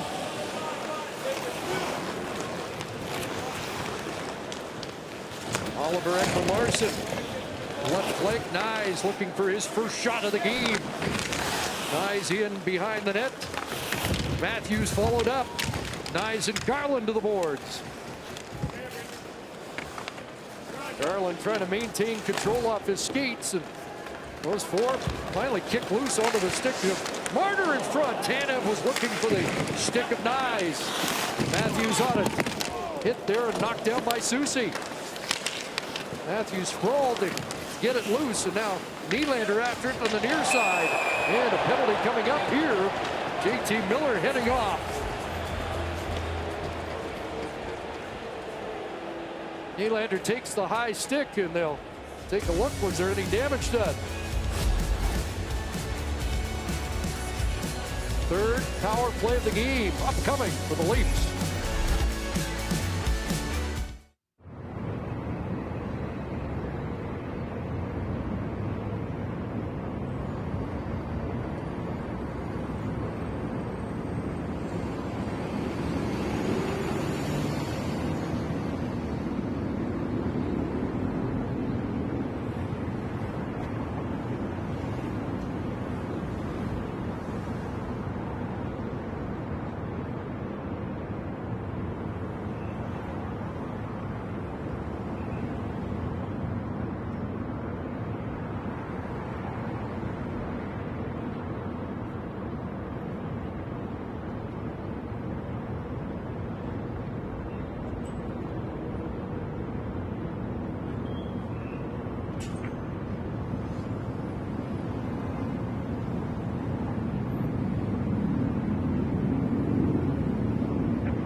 Next Saturday, don't miss the 25th anniversary of Scotiabank Hockey Day in Canada as all 7 Canadian teams face off in an all-day hockey marathon. There's been a lot of stories to tell. Coverage begins at 1 Eastern, 10 a.m. Pacific from beautiful Canmore, Alberta. Back in Toronto, Craig Berube was saying this morning he doesn't mind that they're trying different things with the power play. They put Morgan Rielly back on the top unit here tonight after going 5 forwards in Carolina. Still looking for some kind of success here against Vancouver, Chris. And they're 0 for 2, just 2 shots, but he's sticking with 4 forwards and number 44. Yeah, that's interesting. You think back to the game in Philly where he finally made a change and it came out and finally worked for you. Biggest issue, just haven't really been able to get anything to the net, have they? They've had their set up a couple of times, but haven't been able to take advantage of driving through lanes and opening up some cross-seam passes where most of the good opportunities come from. Suter and Bluger first up as a penalty kill tandem. Nylander's pass too far for Matthews, streaks after it, comes up with it, swings it around back to Morgan Rielly's point position. Now Marner unable to control that, and out comes Suter. Along with Bluger, they want to change, and we'll get one. And there again, one errant pass, a good retrieval by Nylander, but another errant pass, and here you go, 20 seconds spent again trying to get into the zone. It's been a frustrating start. Marner gets it in and gets it to Tavares. Under pressure here from Soucy. Maintains possession, and now to the far side. William Nylander surveys off the stick of Sherwood. Across it comes to Marner. And that broke it up. It's a 2-on-1 the other way. Soucy along with Sherwood. Here's keeper Sherwood right on. Now Morgan Riley looks up ice and the pass broken up. Soucy's going to bring it back in. Offside. But that top unit struggling tonight on the power play. Yeah, 5 forwards or not, it's still a dangerous turnover when everybody's thinking offense here.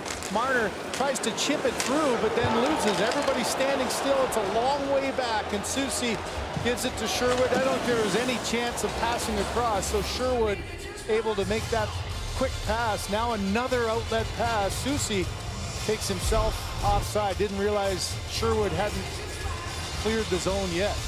A break there for the Leaf power play.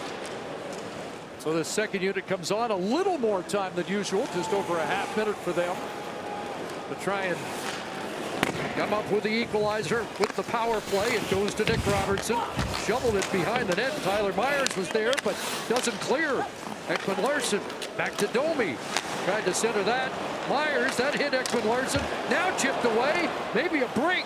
Trying to get back is McMahon. It's DiGiuseppe in, and Hildeby with a short-handed stop and a quick whistle on the play. And here we go, Garland, Ekman Larsson, and McMahon steps in.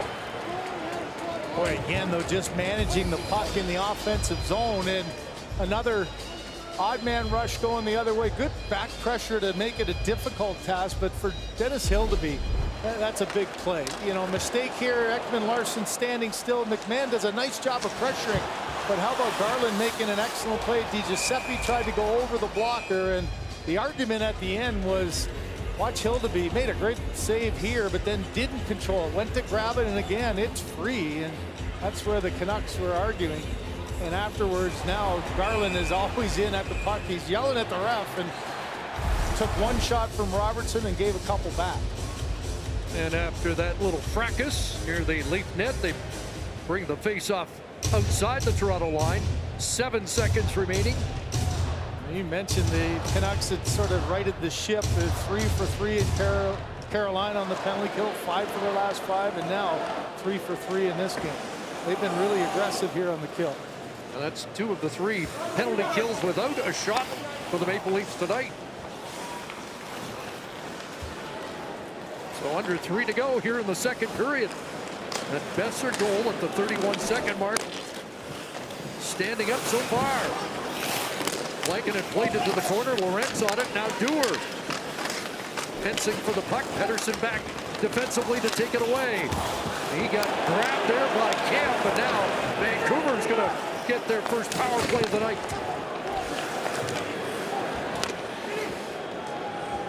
Lankinen slowly making his way to the Canuck bench. Camp trying to disrupt the breakout of Hughes. Turns back. Now Miller. 6 Canucks on the ice trying to extend the manpower advantage time. Miller swings wide. Now they're in. Suter dropping it off. Hughes sends it across. Connor Garland. When Hughes will fire that. It's in. Deflection in front. And the Canucks make it 2-0. We'll talk about a patient 6-on-5. It took even about 5-6 seconds for Lankinen to even think about going to the bench, you know, in the defensive zone, but there was no hurry to get the entry. Here's the penalty here. Camp just totally loses body position right in front of the official. You're not going to get away with that one. Pettersson does a nice job of keeping it alive, and then good patience. Puck back to the point. You outman the Leafs in front, and that one goes off of Timmins. It looks like the shot in front. He's boxing out, tries to get out of the way and up and over, and then Benoit tried to swat it. You know, the one thing about Hughes, he's got that left hand that's bothering him. Yeah, Benoit ends up knocking it in, trying to keep it out. Good positioning by DeBrusk, hits Timmins, and then the stick of Benoit knocks it in. You're not going to see Hughes take a slap shot there. He's got a little splint on that left hand, but there's a wrister that he sifts through, knowing that there's traffic in front, and off the body of Timmins and in the back of the net. Looks like Hughes' goal would be his 9th of the year, 17 last year. I just like the mindset of the 6-on-5. They didn't panic. They twice took it back. Hughes got pressured outside the line and curled back, and they bought themselves some time to get everybody so that they could get the entry, and pretty well executed there. So a quick goal in the opening minute, now a late second period goal, and a 2-0 Vancouver lead.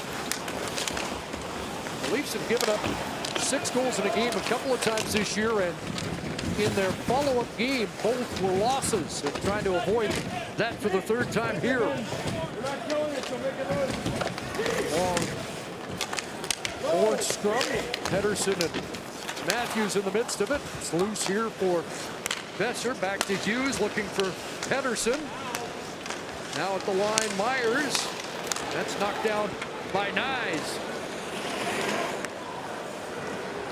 Off the boards, Elias Pettersson, and here's Brock Besser inside the line. Watched by Matthews. Tyler Myers drifted that wide into the final minute here in the second. Tyler Myers off the boards. That's centering pass reflected by Riley, who got run over at the end of the play. Charging back in is Pettersson. Elias Pettersson, he got bumped there by Philip Myers. Both Myers defensemen on the ice at the same time here, and out comes Riley. Got Marner on the right, he'll just flip it deep. Quinn Hughes, an unassisted goal. That gives Vancouver a 2-0 lead in the late stages of this second period. Tanev off the boards, but not out. Kept down in the Leaf zone. Tanev pressured there by Suter. Gets it to Max Domi. Time running out in the period as Robertson plays it out to center. There's Ekman Larsson tried to jump up, but they run out of time. And the Vancouver Canucks, on a goal by Quinn Hughes, at 18-12 of the second period, will take a 2-0 lead to the dressing room after 40 minutes of play. Shots are 15-14 Toronto. Leafs 0 for 3 on the power play. So coming up, our second intermission, Elliot Friedman with the Saturday headlines.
Rick Bowness in tonight with Jennifer Botterill, Kelly Rudy. We'll get to them in a moment. It's the Saturday headlines in our second intermission. Elliot, let's start in Nashville.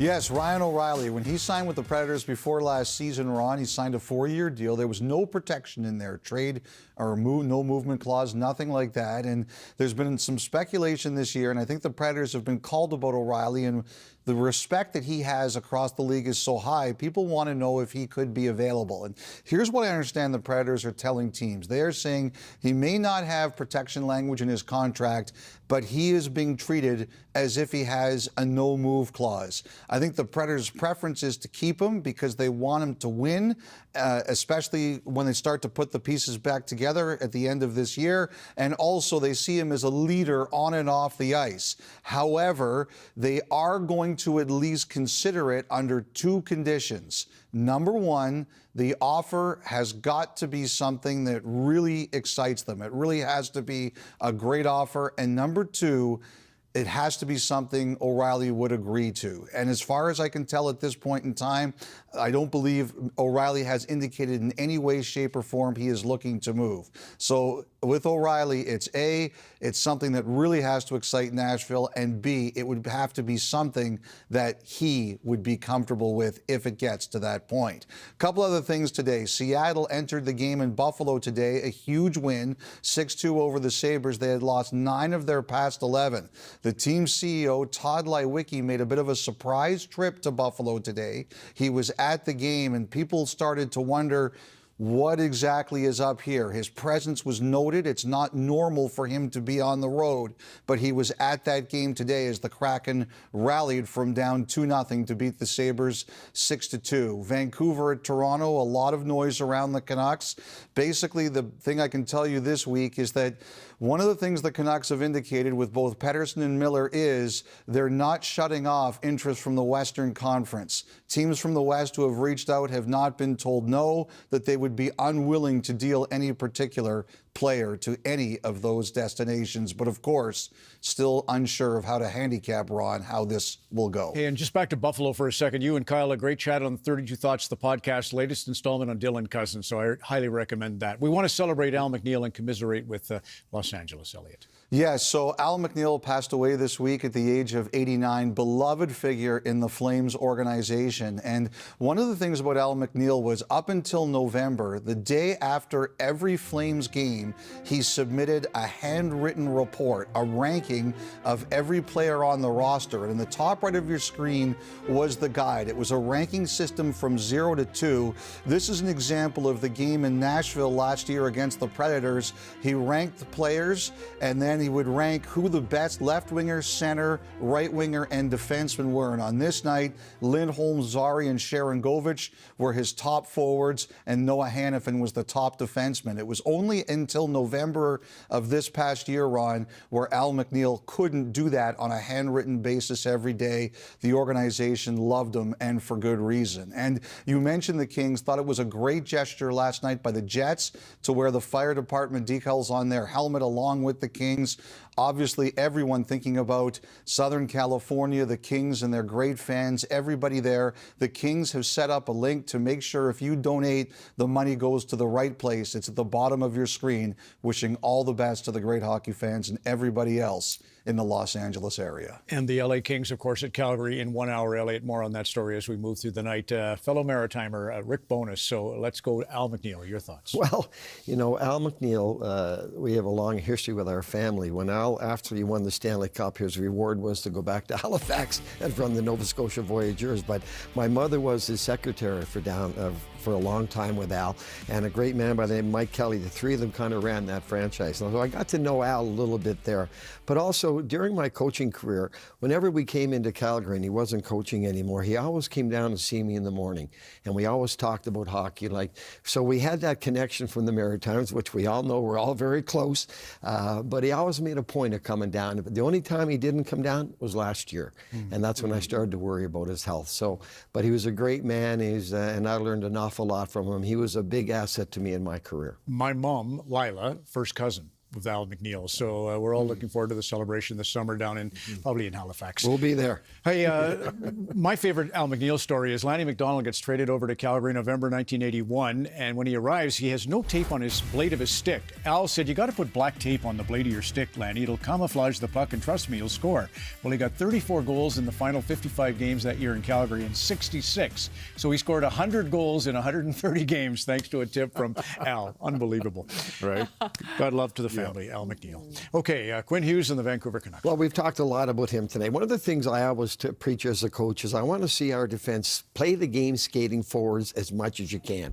Don't just back up and give up the blue lines. If you watch Hughes here, watch his gap, watch this surf up here. He takes away a potential 2-on-1. He eliminates that right there by playing the game, skating forward, puck ends up in the corner. You watch him here, he's not backing up, he's moving in. He trusts his skating ability, and because of that, he gets the puck, and here's that quick transition they're very good at. Because of his ability to skate and not backing up, and he's keeping his gap quick, or keep his gap tight, they can play a lot faster. So his skating ability, it's not just with his puck, but without the puck. I love his reads. Well, Rick, my 3 daughters play hockey, and they love to play defense, so I hope they're paying attention because we're trying to teach them to surf. But we're talking about how many great dynamic players there are to watch in the game right now. And you think about the Winnipeg game, now up 2-0. Guess who's leading the rush up the ice? It's Morrissey that initiates this play. So you're coming up through the neutral zone with speed, and then you have the support. And Scheifele and Connor were creating a number of chances on their shifts this period, but it's Morrissey who's down below the goal line that makes the little saucer pass there. And then Connor, the chemistry we've been talking about so often, finding Scheifele. And Scheifele now with his 25th goal of the season, tied for second best in the league. And for the Oilers, kind of as expected, they badly outplayed Chicago. They're down 3-1 at one point. Then they get some depth scoring. Henrique's 6th, and Corey Perry is 7th. So back tied 3-3 going into the third. Patrick Laine is 9th. He's kind of the story we're tracking him. He had one shift where he had 3 giveaways. You know, not one mistake, not 2. You can have one mistake, not 2, and he had 3. But he's been great otherwise. He laid out Oscar Beck, huge hit, and he scored the power play goal on his patented one-timer. So they're square, Dallas and the Montreal Canadiens. Our coverage of our 4 games. Lots going on a Saturday night in January on Hockey Night in Canada. There's nothing like the thrill.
Presented by Jack Victor.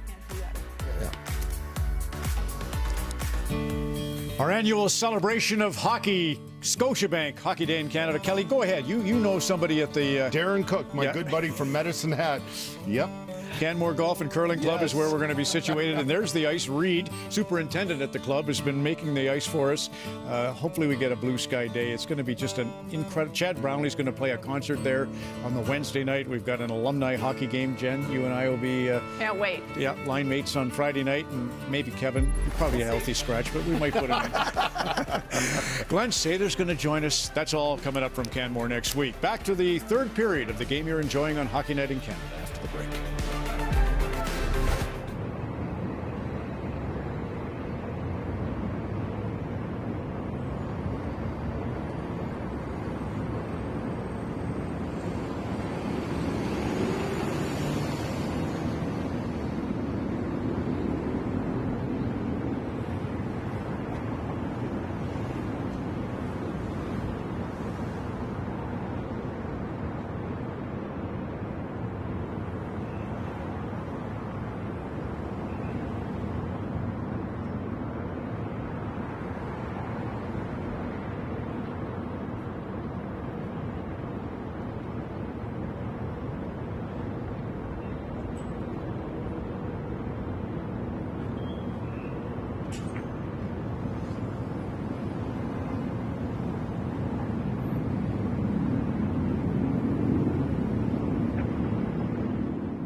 Hometown with Aaron and Ben Napier every Sunday night on HGTV. Watch HGTV on Rogers Xfinity or stream it on City TV Plus. Okay, if you missed it earlier, bad weather kept the Canucks in Carolina last night. They were nowhere to be found here this morning. Not until after 1 p.m. local this afternoon did they finally start loading the gear into the arena. Rick Tocchet said, hey, sometimes you play better in these spots. He's seen it happen before when he coached in Arizona, which leads us to the most electrifying play of the game, which is brought to you by Polestar. Discover a new form of electric performance. And right on cue tonight, 31 seconds into the game, Brock Boeser redirects the opening goal.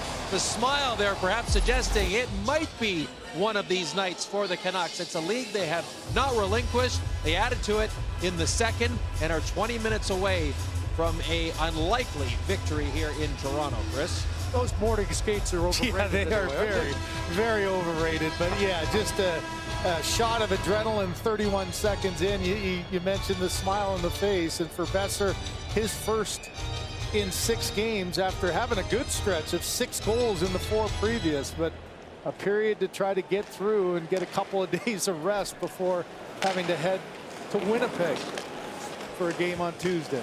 Mentioned Quinn Hughes time on ice after 20 minutes. He's now most in the game by either side at 16.5 minutes, which is par for the course for him. Yeah, you think protecting a 2-goal lead, you think we'll see a lot of 43 in this third.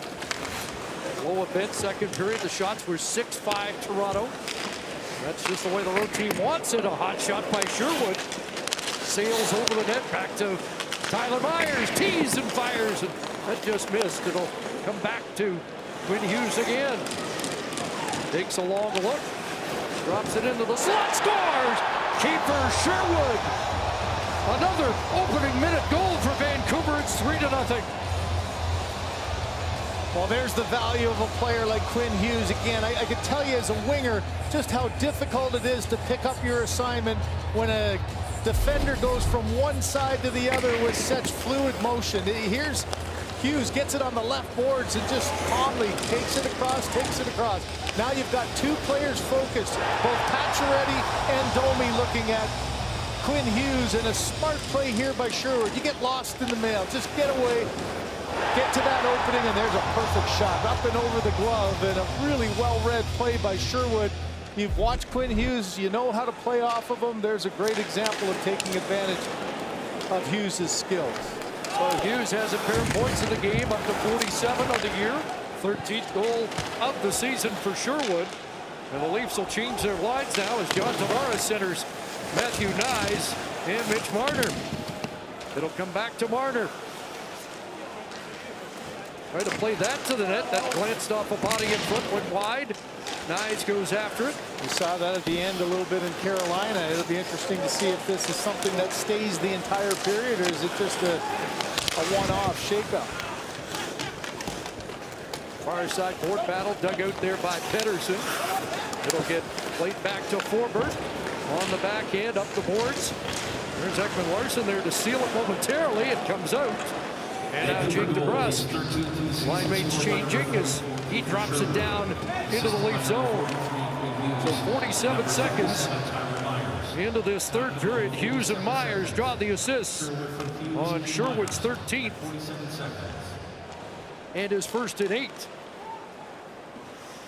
McMahon will wind it up. So McMahon on the ice now with Matthews and Nylander. Well, let's diagram this again. Just the footwork that Quinn Hughes has. And, you know, when you play with players like this, the important thing is when you don't have the puck, understanding how to find the opening. And there's just a subtle little no-look pass and a great read by Sherwood to pop into that area. Quinn Hughes finds him, and it's a 3-0 lead.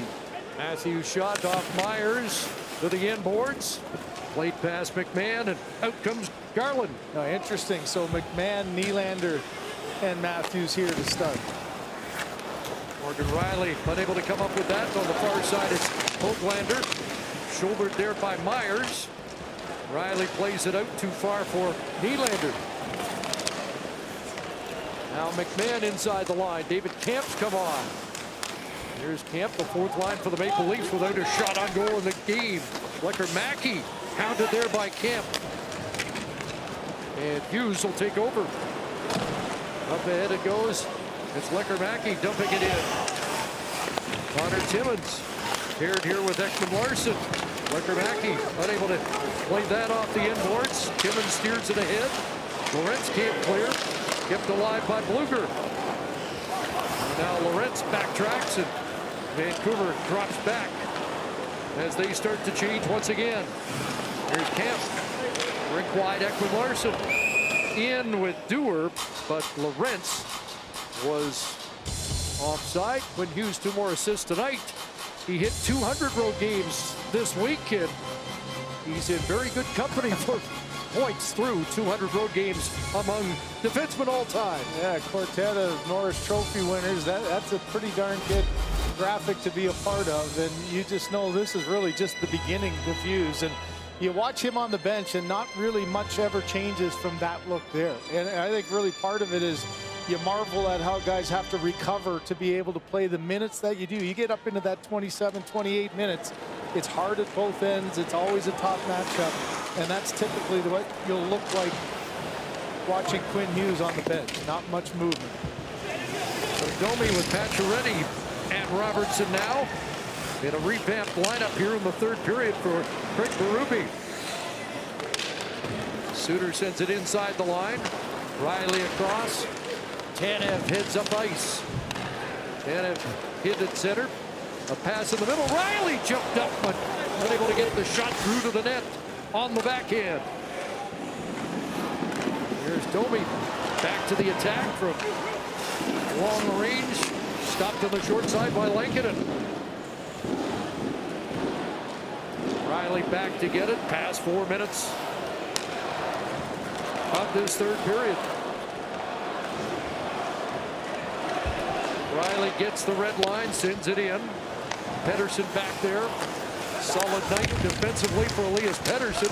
It's turned over here, though, and in front of the net. Nice, and there's Pettersson making another play as he's sprawled across. Tavares, Ekman Larsson, Philip Myers. His shot goes wide. In behind the net, and there's Pettersson. Stick of Marner got caught up and almost got a call as it's sent down on Hildeby. That goal by Sherwood, by the way, his 12th even strength. That tops on the Vancouver Canucks. So not just a hit machine. And he added 4 hits in that second period.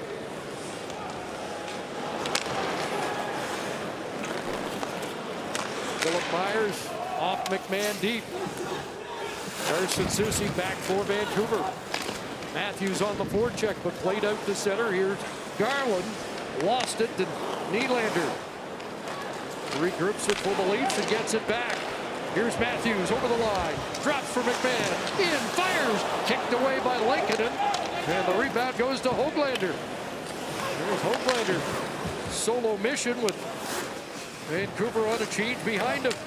Tanev took it away. Tipped in by Juleson.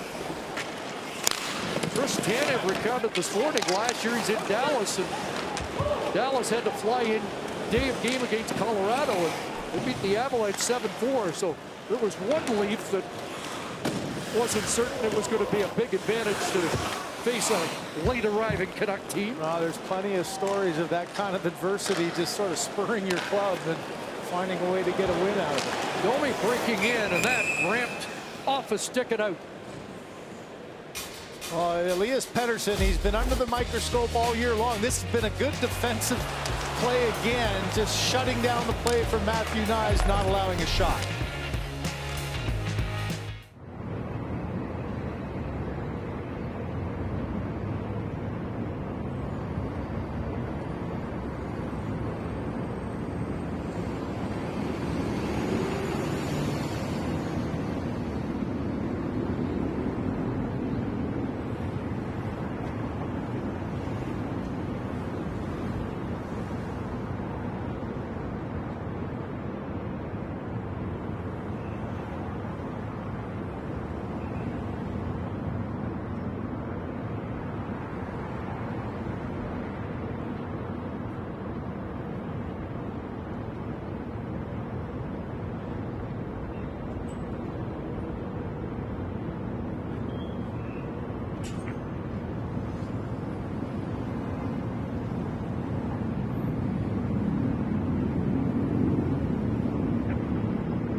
I think when you're in the minors, you got to figure it out. It's kind of kill or be killed. So I had to adapt my game and figure out how I'm going to make it and stick in this league.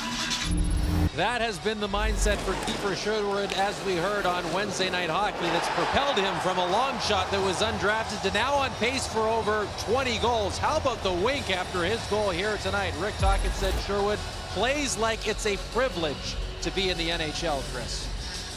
5 more hits tonight, 249 on the year. Almost on pace for 500 hits, which would shatter the record. Hits are great, but also the productivity as well. Right. The career high now in goals, getting close to points. And, you know, there's sometimes just a player that you see go to a new team. It just seems like a perfect fit, and you wonder why Nashville let him go. Good signing for the Vancouver Canucks. A native of Columbus, I've always wondered why he didn't play for the Blue Jackets, but the Canucks are very happy he's in Vancouver. Leafs trying to put on some pressure here. Got by Marner, kept in by Myers.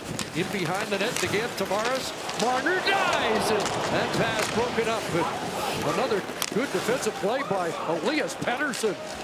That saved the goal.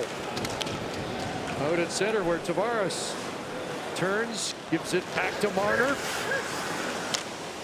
Drops it off Myers, and that's kicked away by Lankinen with 2 Leafs around the net looking for a rebound. But Jake DeBrusk away with the puck, and he'll send it in.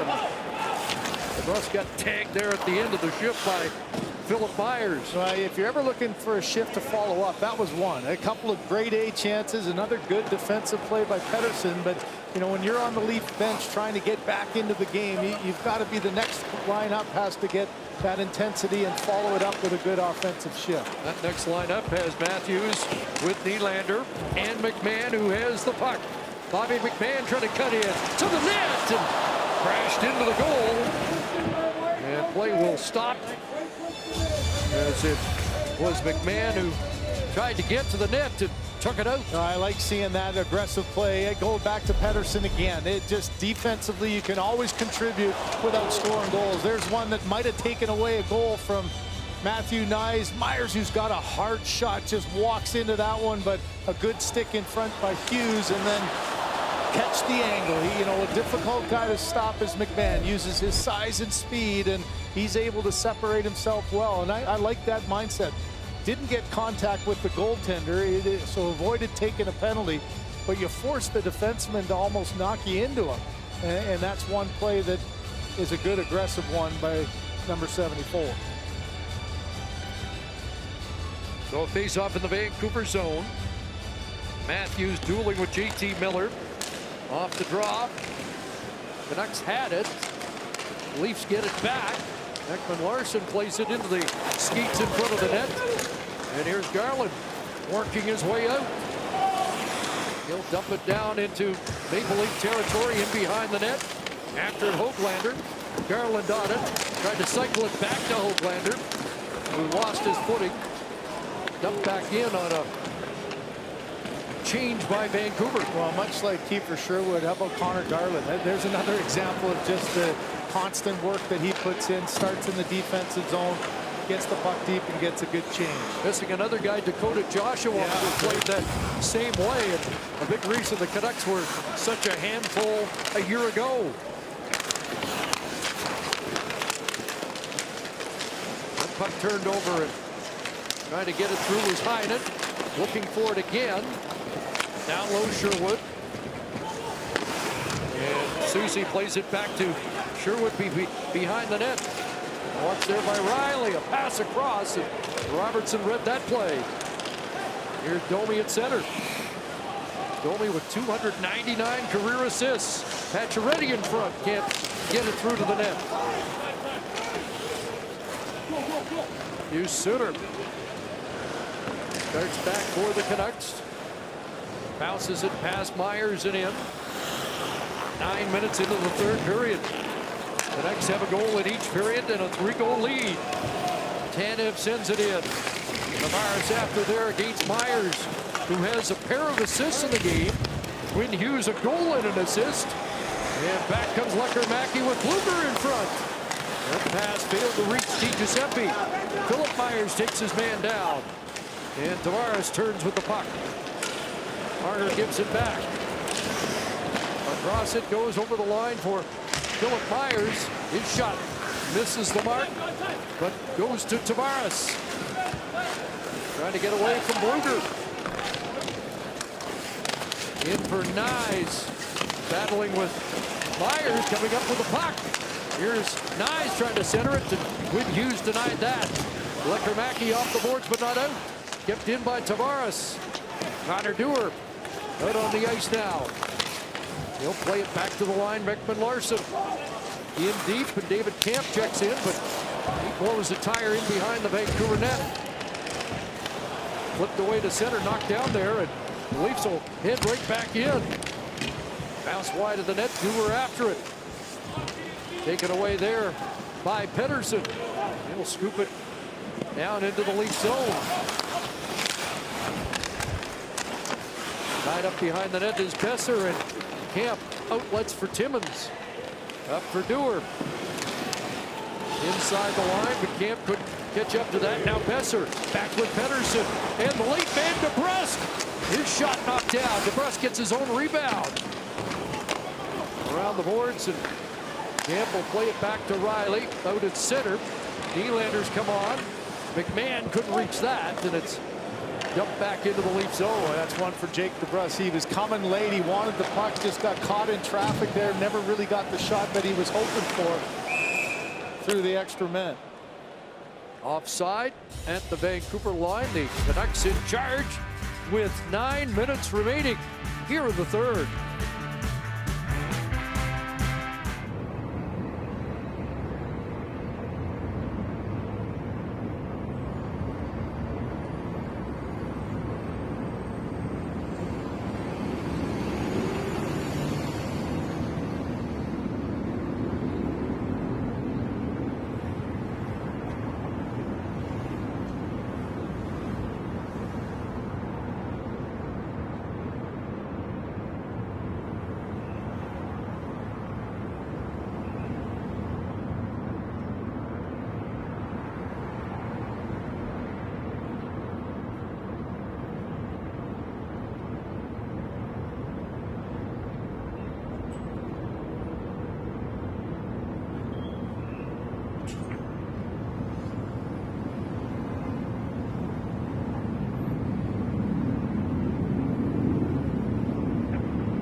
Fourth game in 6, winless on the road trip, a second of back-to-back, and a day that started in Carolina. It's been almost a perfect night for Rick Tocchet's You know, it's a day where you had all the excuses in the world to not have a good game, but it's when the Vancouver Canucks scored that I think really made a difference. First shot on goal, 31 seconds into the game. Okay, that gives you a little bit of life. Toronto trying to come back in the second. A minute 48 left in the second. Now it's a 2-goal game, and here 47 seconds to start. Nothing drives coaches more crazy than the early goal against and the late goal against in the period, and it's been the Canucks that have supplied it, and I'm sure for Craig Berube, the frustration that his team hasn't been able to take advantage of the travel day for the Canucks. Hoglander playing it past 10 and down into the Leaf zone. Ekman-Larsson around the boards. JT Miller there to cycle it back towards Hoglander. Without a stick, Ekman-Larsson trying to tie him up. Kicked away by Hildeby on a dangerous shot by JT Miller. Out of that scrum, puck comes loose for McMahon. Got Nylander on the right side. Back for McMahon with speed, cutting in, swooping in front of the net. It's loose, and Tyler Myers tied up. Matthews in front. That one sent out of play. The Leafs looking for a puck over glass penalty. A quick conversation, and it looks like no, it went over the bench area. It didn't go over the glass, and all 4 officials are going to get away from all the yelling players in front of him. Another example, good speed by McMahon. Puck in front, just a little bit of pressure here.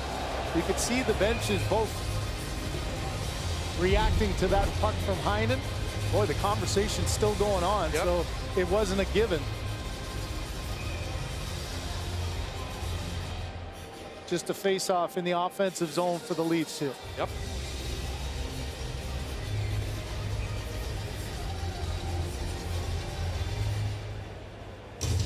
You know, Craig Berube, after the Carolina game, was really focusing on the defensive lapses of his team. You know, the goals haven't been glaring defensive lapses, but they really haven't been able to generate the offense. They haven't been able to get in sync, get all that pressure to get something in the back of the net. Here's Robertson with a shot gloved high by Lankinen. Desjardins Financial Group. Wherever you're headed, Desjardins is here to assist.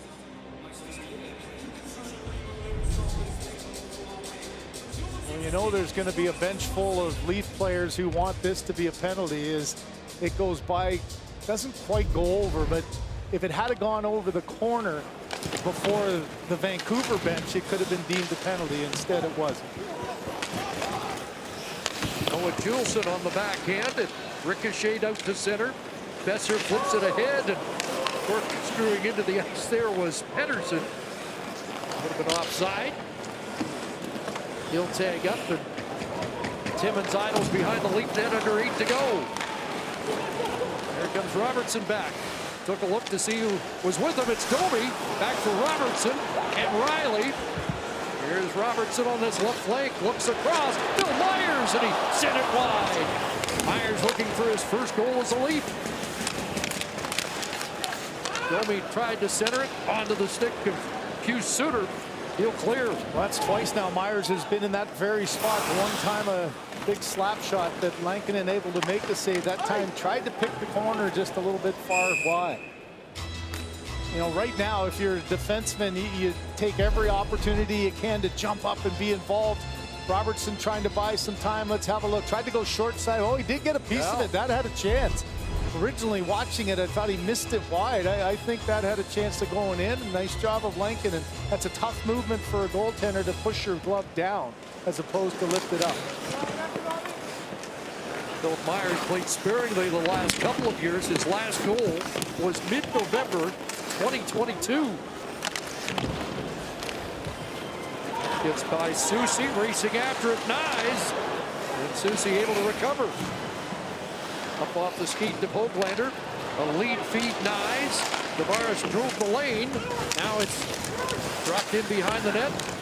And it gets past Tanev and rolls back into Leaf ice. This has been a frustrating night for Mitch Marner. You think of how often the puck goes on his stick and the offense drives through him. He hasn't had too many opportunities with any open ice and with much control of the puck in this game. It's been one of those games he's been shut down pretty effectively. Doesn't happen often. And Myers watching him there, tapped it away from Marner, back into Leaf ice. And that one sails into the Vancouver bench with 6:12 to go. You know, you think of the time when Austin Matthews was out of the lineup. 15 games, Marner had points in 13 of those 15, 10 goals in 22. He's just been driving the offense all year long and having a heck of a season. Didn't get a point in Carolina last game, and this has been one of those games where he just hasn't had much open ice. Here's Nylander to work. Turns back on Hughes. And Connor Timmins puts it right on him. Loose puck momentarily in front that Matthews couldn't corral. Besser off the boards and out, and Elias Pettersson will get it the rest of the way. Timmins back along with Benoit. Connor Timmins ahead to center and now gets it deep. McMahon after it, comes up with it. Here's Bobby McMahon, and Juleson gave it away. Back to the line, and a defensive play by Suter to direct it out. Morgan Riley for Robertson. That's Broken up by Juleson. Up ahead for Robertson. Glanced off his stick and sent back in by Heinen. Next game against the Jets to finish this 5-game road trip. Started with an overtime loss in Montreal, looking for their first win of the 4-game trip, and just their second win in 8. Tanev winds it up into the final 5 minutes. Tanev slaloming through. Back to Marner. He'll send it in front. Nice to Tavares, and he was unable to get a stick on that. Tied up by Susie. Tanev again. Trying to charge through, but lost it. And Quinn Hughes, who posted his 16th multi-point game of the year, heads north for Vancouver. Flips it in for Riley to play it to Myers. Back around for Hughes. In deep for DiGiuseppe. Philip Myers up off the ledge to Tavares and back. Morgan Riley with 4 minutes to go. Just gets rid of it to center ice. Back in comes DiGiuseppe. One hands it in and heads off.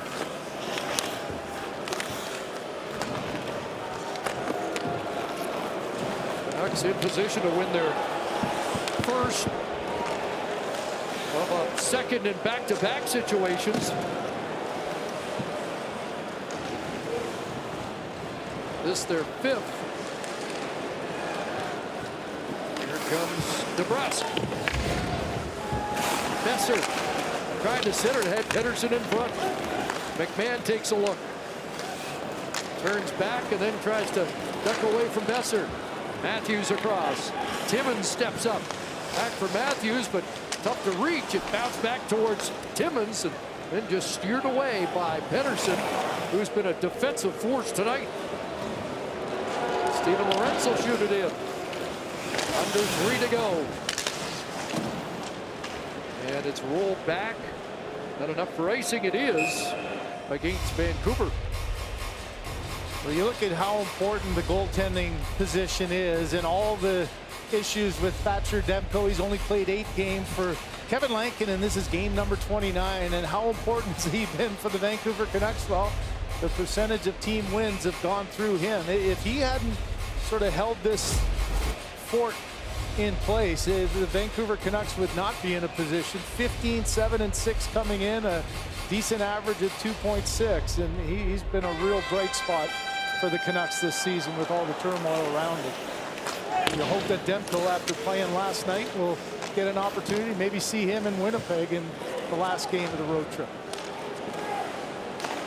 Ekman Larsson steers it back in. Kept in by Tanev in front. Pacioretty couldn't take that pass cleanly. Sherwood out. Both Landers speeding in. Lined up by Tanev. Able to avoid the hit from Tanev. But Domi steps into him and knocks him off the puck. Pacioretty off the boards out in center, and Robertson bumped there by Hughes.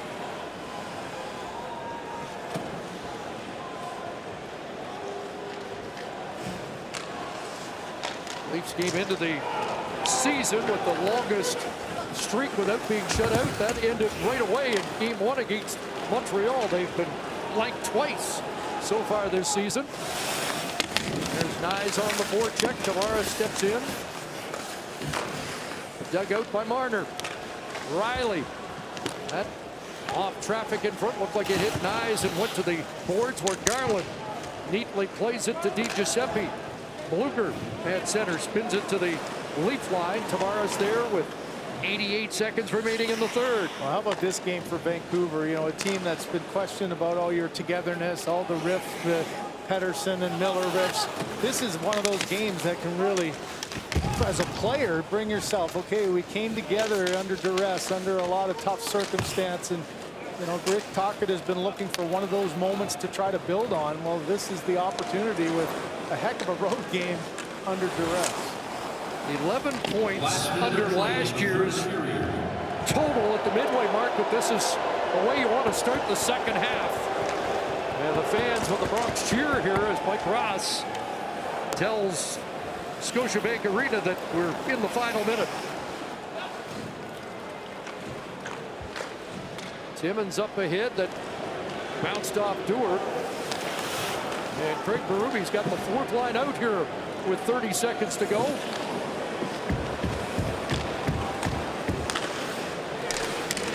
Sherwood trying to dump it back in.